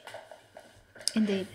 And so black is, of course, very solid, and he's the one who gets to decide, like, when I take on a4, when I take on c3. And the white queen is just kind of out of it. Yeah. To go back here, let's think about what needs to happen here. Norway is up 1 point going into this. So really, should be, Magnus is going to win, and the other... And maybe Mr. Elam gets a half a point. And then if Mr. Elam gets a half a point, that's it. There's no way that Norway's going to lose then. Indeed. And Tari is doing very well with the black pieces. So yeah, I think Tari's winning. Decisive round for the Gnomes against their Norwegian fellow friends and this time enemies.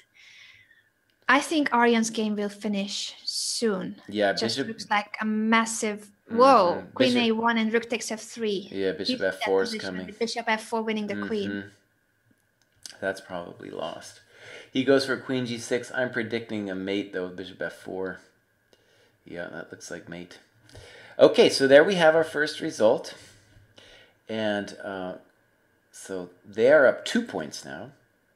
Mr. Elam's game has gone to the end game. Mr. Elam has chances to hold this, but no, it's going to be unpleasant. The knight's going to land on c6.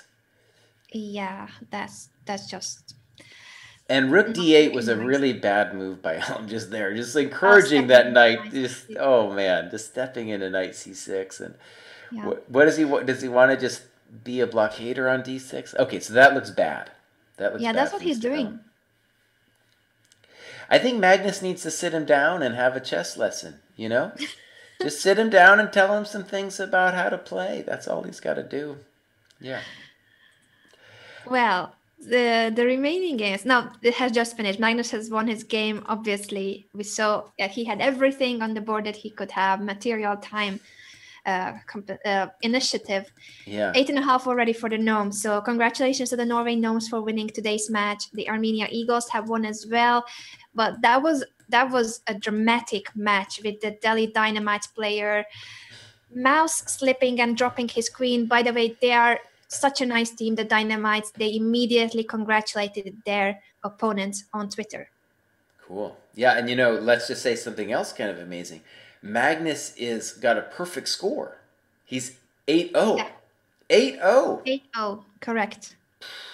By playing one A3, by playing the French defense, the Hungarian defense, and one knight C3. Yeah. Wow. Oh, there it is. Yeah. Okay, so we're getting our results coming in. Norway is now confirmed as winning. And we've got Mumbai tied against Estonia. And so now we still have Volga and Riga. And it seems like Riga probably has too big of an advantage for Volga to overcome. But let's look in. Jana's game was drawn, of course. Onishuk lost. Do we have? Oh, and you want to find. You're looking at the Riga Magicians. They have just won the match. They're done. Yeah, they're done. So right, we just have Mr. Elam, and we have Pricers going, but Norway's up so far that they've actually already won the match. Yes. Right. Oh man. So Anna, how did your team do? Wow, I should check because I think Isha did very well. She beat Mr. Onishuk, so that was a very cool pick by my Twitch community.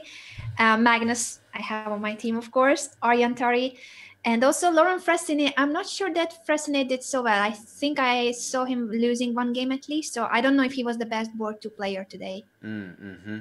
I should check it. And later, 3 more divisions. So today, guys, this is a Pro Chess League. 3 more divisions coming up, and you should be here watching the whole thing. And then on the weekend as well, because this is going to be massive. Yeah, all day today, right? All day we're going all day. Exactly. So all day today, and then watch out for Super Sunday. Super Saturday, Super Sunday. That's a new feature in this year's Pro Chess League. Yeah, I think that's cool. We used to do, when I played in the Bundesliga years ago, that was how it always worked, is you play one match on Saturday, one on Sunday, and so that was like it really was the super weekend. And I like that, the way that's developing. I'll say it so far, as a chess fan, I've really enjoyed this league so far. I think it's been cool. There's been a lot of exciting stuff, and honestly, just to be able to watch Magnus's games, what a joy. What a joy. Exactly. Yeah. And I love that in the Pro Chess League, it's not just board 1 against board 1. I think it's a very cool feature that they play everyone on the team. So board 4 is as important as any other player. So all these guys, young players or hobby players with rating 2000 or 2200, they get to play against stars like Magnus Carlsen. And that's thanks to the Pro Chess League. Yeah, really, really nice. Yeah. Oh no, I've just seen the score of Mr. Fressinet. 1.5 out of 4. Yeah, he might lose this one too. He's worse against Preußes. I guess I'm not winning. I guess I'm not winning the commissioner's bounty, $10,000. The commissioner's bounty. I think he's lost here, honestly, because the Black's pieces are all better. The bishop's better than the knight. The rook is better than the rook, and the king is better than the white king. And white has the weak pawns in d4 and b5. And then, of course, we're really Black. It seems like it's going to be impossible to stop Black from getting what people usually call the Fischer endgame, right? With a rook and bishop against rook and knight. Oh, Fressinet, not a good pick for you. No, not a good pick. You know who got 3.5 today on board 2? Who's that? No, dear back. I I should have forced my Twitch community to vote for my boy, but I didn't. Yeah, you need to convince him next time around. Oh boy, I'm not winning, but I just hope to have a higher score than Greg Shahadi. That's my only objective right now. I'm watching the. How are you doing? Let us know about your team. Oh, Preußers took on e5, which I don't like. He's still better after taking on e5, but that was not what I wanted. So this might be reasonable news for Fressinet. The best he can do is really to draw this thing, but well, it's still uncomfortable for white. It's true, but now I feel like, well, maybe it's still close. I'm just happy that Greg is telling us that his team is doing horribly. I could not be happier, Greg, to hear that.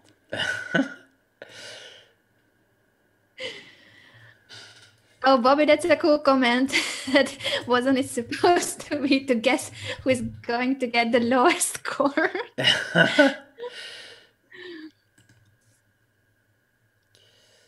You guys are asking us to show the last game from the Estonia match, but that match is over. Yeah. Or you mean that you want us to go through the last game? Okay. That match, even though it's over. This game is still going on, so I think we should stay here. Whether Fressinet can survive or he's gonna go down again. I think he's definitely got troubles here. But King D1, good. At least he's trying to go for it with the active play.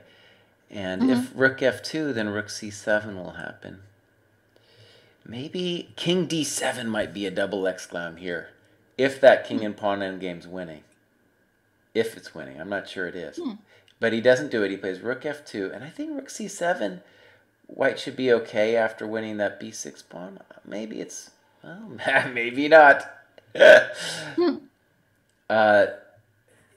Yeah, this is still difficult for white here. And how is Greg doing in his fantasy team? He is doing terribly, so that's great news. That is great news. You picked a board 4 who got half out of 4. Who's that? Who got half out of 4 and you put him on your team? You should have chosen the lady, Isha. Oh, Fressinet, it's looking not so good. Rook B2. Oh shoot, we picked Fressinet. I really thought he would do well. He's such a strong player, 2700 strength. Well, he's not. He's still kicking here. He's got a terrible position, but he's still kicking with D5. But even if he will manage to hold, this is just 2 out of 4 for him. That's not a great score. All right. Best score for board 4 by Artak Manukyan. 3.5 out of 4. That's impressive on board 4 from the Armenia Eagles. Guys, how is your team doing? Do you play fantasy chess? And if you don't, why did you not? Don't you want to win $10,000? I do want to win $10,000. Who doesn't want to win $10,000? I think Fressinet might hold this thing. He's annoying black. Oh no! Now at least he will get 50%. But I'm disappointed by him. Laurent, you will not make it onto my team next week. This is bad. This is real bad. He's fighting. I like the way he's fighting here. King E2, nice. Every exact move. Rook D4, not just Rook D7. Thank you very much. Fighting is not enough. I needed points from Laurent. Oh, Preussers isn't even going to give it to him. He's going to say, no, I want everything. Honestly, this is, black could conceivably blow it here. Maybe not, though. Maybe it's just crispy. Rook D7, very nice. Rook A7.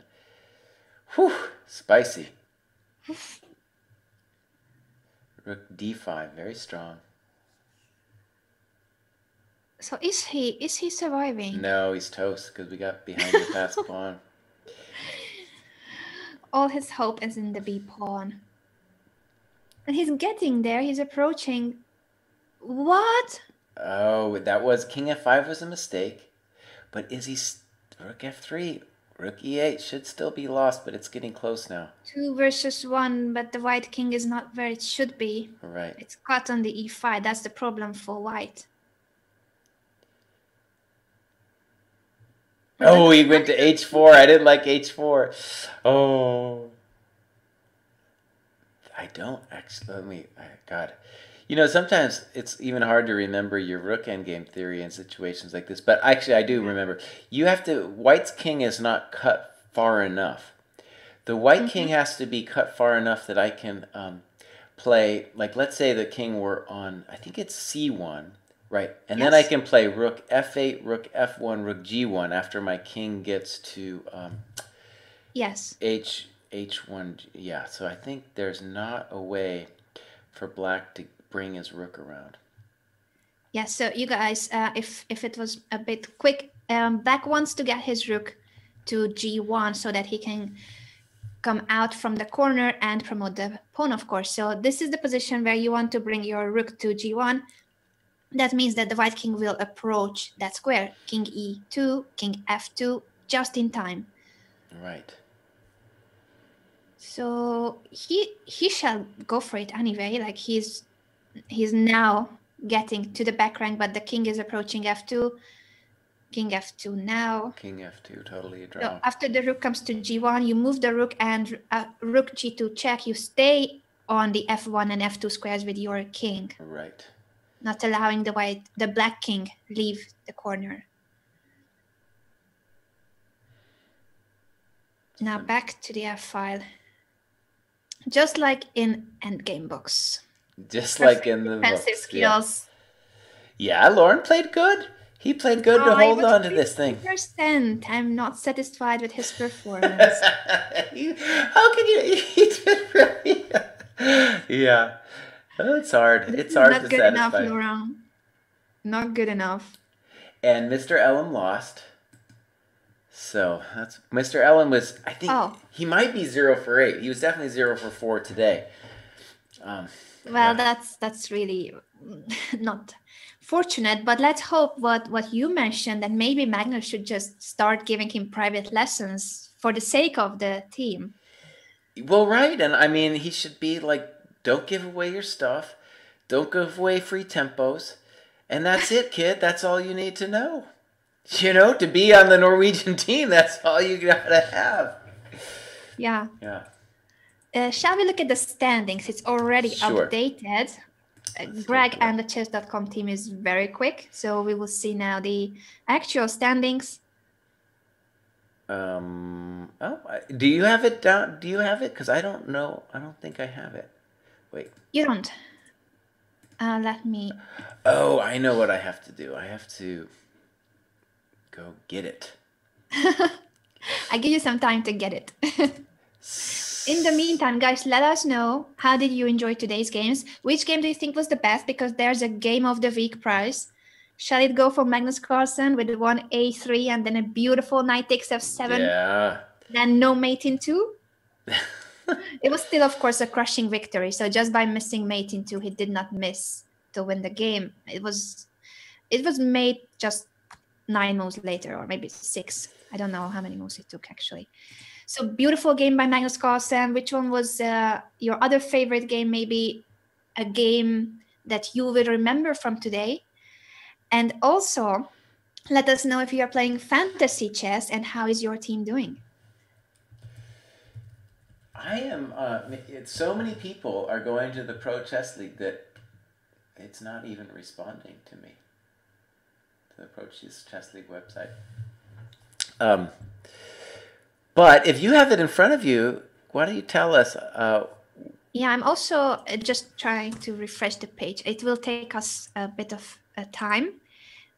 Oh, so it's also for you. It's maybe, I think it's down. They took it down to update it, I bet. Okay. Yeah. All right. So it will take a minute or two to update the page. You guys can check it on prochessleague.com standings. And I believe that the Central Division will be now hosted. So we want to thank everyone, of course, for tuning in today. Let us know, as we mentioned, who would you vote for the Game of the Week, Move of the Week, and how is your fantasy chess team doing? I will be watching the rest of the divisions because I want my team to at least do better than Greg's team. Today's objective. Yeah, that's right. Oh, poor Greg. He's getting it all the time. And you know, what we didn't talk about that maybe we have to, just touch on before we leave is I didn't get any follow up about Greg doing the push up challenge with Magnus. Oh, oh, that's correct. Can we go back to the scene where we had the board in case you want to show any final position when we say Oh, goodbye? yeah, yeah, yeah. And yeah, of course, the push-up contest. So we are waiting for Magnus That's right. to officially accept or decline Greg's challenge. It's on my Twitter. You guys can retweet it. It's pinned on my Twitter. So the post that is pinned, you need to retweet it and send it to Magnus so that he accepts Greg's challenge. Or he chickens out. He might be too afraid. Well, I tell you, so I'm living in Baltimore and Greg's in Philadelphia, and that's like a good hour's drive away. But sometimes in the middle of the night, I hear this loud grunting noise the last week. And I think it's from Greg doing push-ups, getting that final push-up and it just goes carries for hundreds of miles, down the East Coast. So I think Greg is training, but I don't know if he's claimed it yet. That's the thing I don't know. Have you talked to Greg about feeling him out of how confident he is he could actually take on Magnus? Oh, I think he's pretty confident. I think he is. Oh. So we shall see that. And of course, this weekend, stay tuned for the Super Sunday. Now,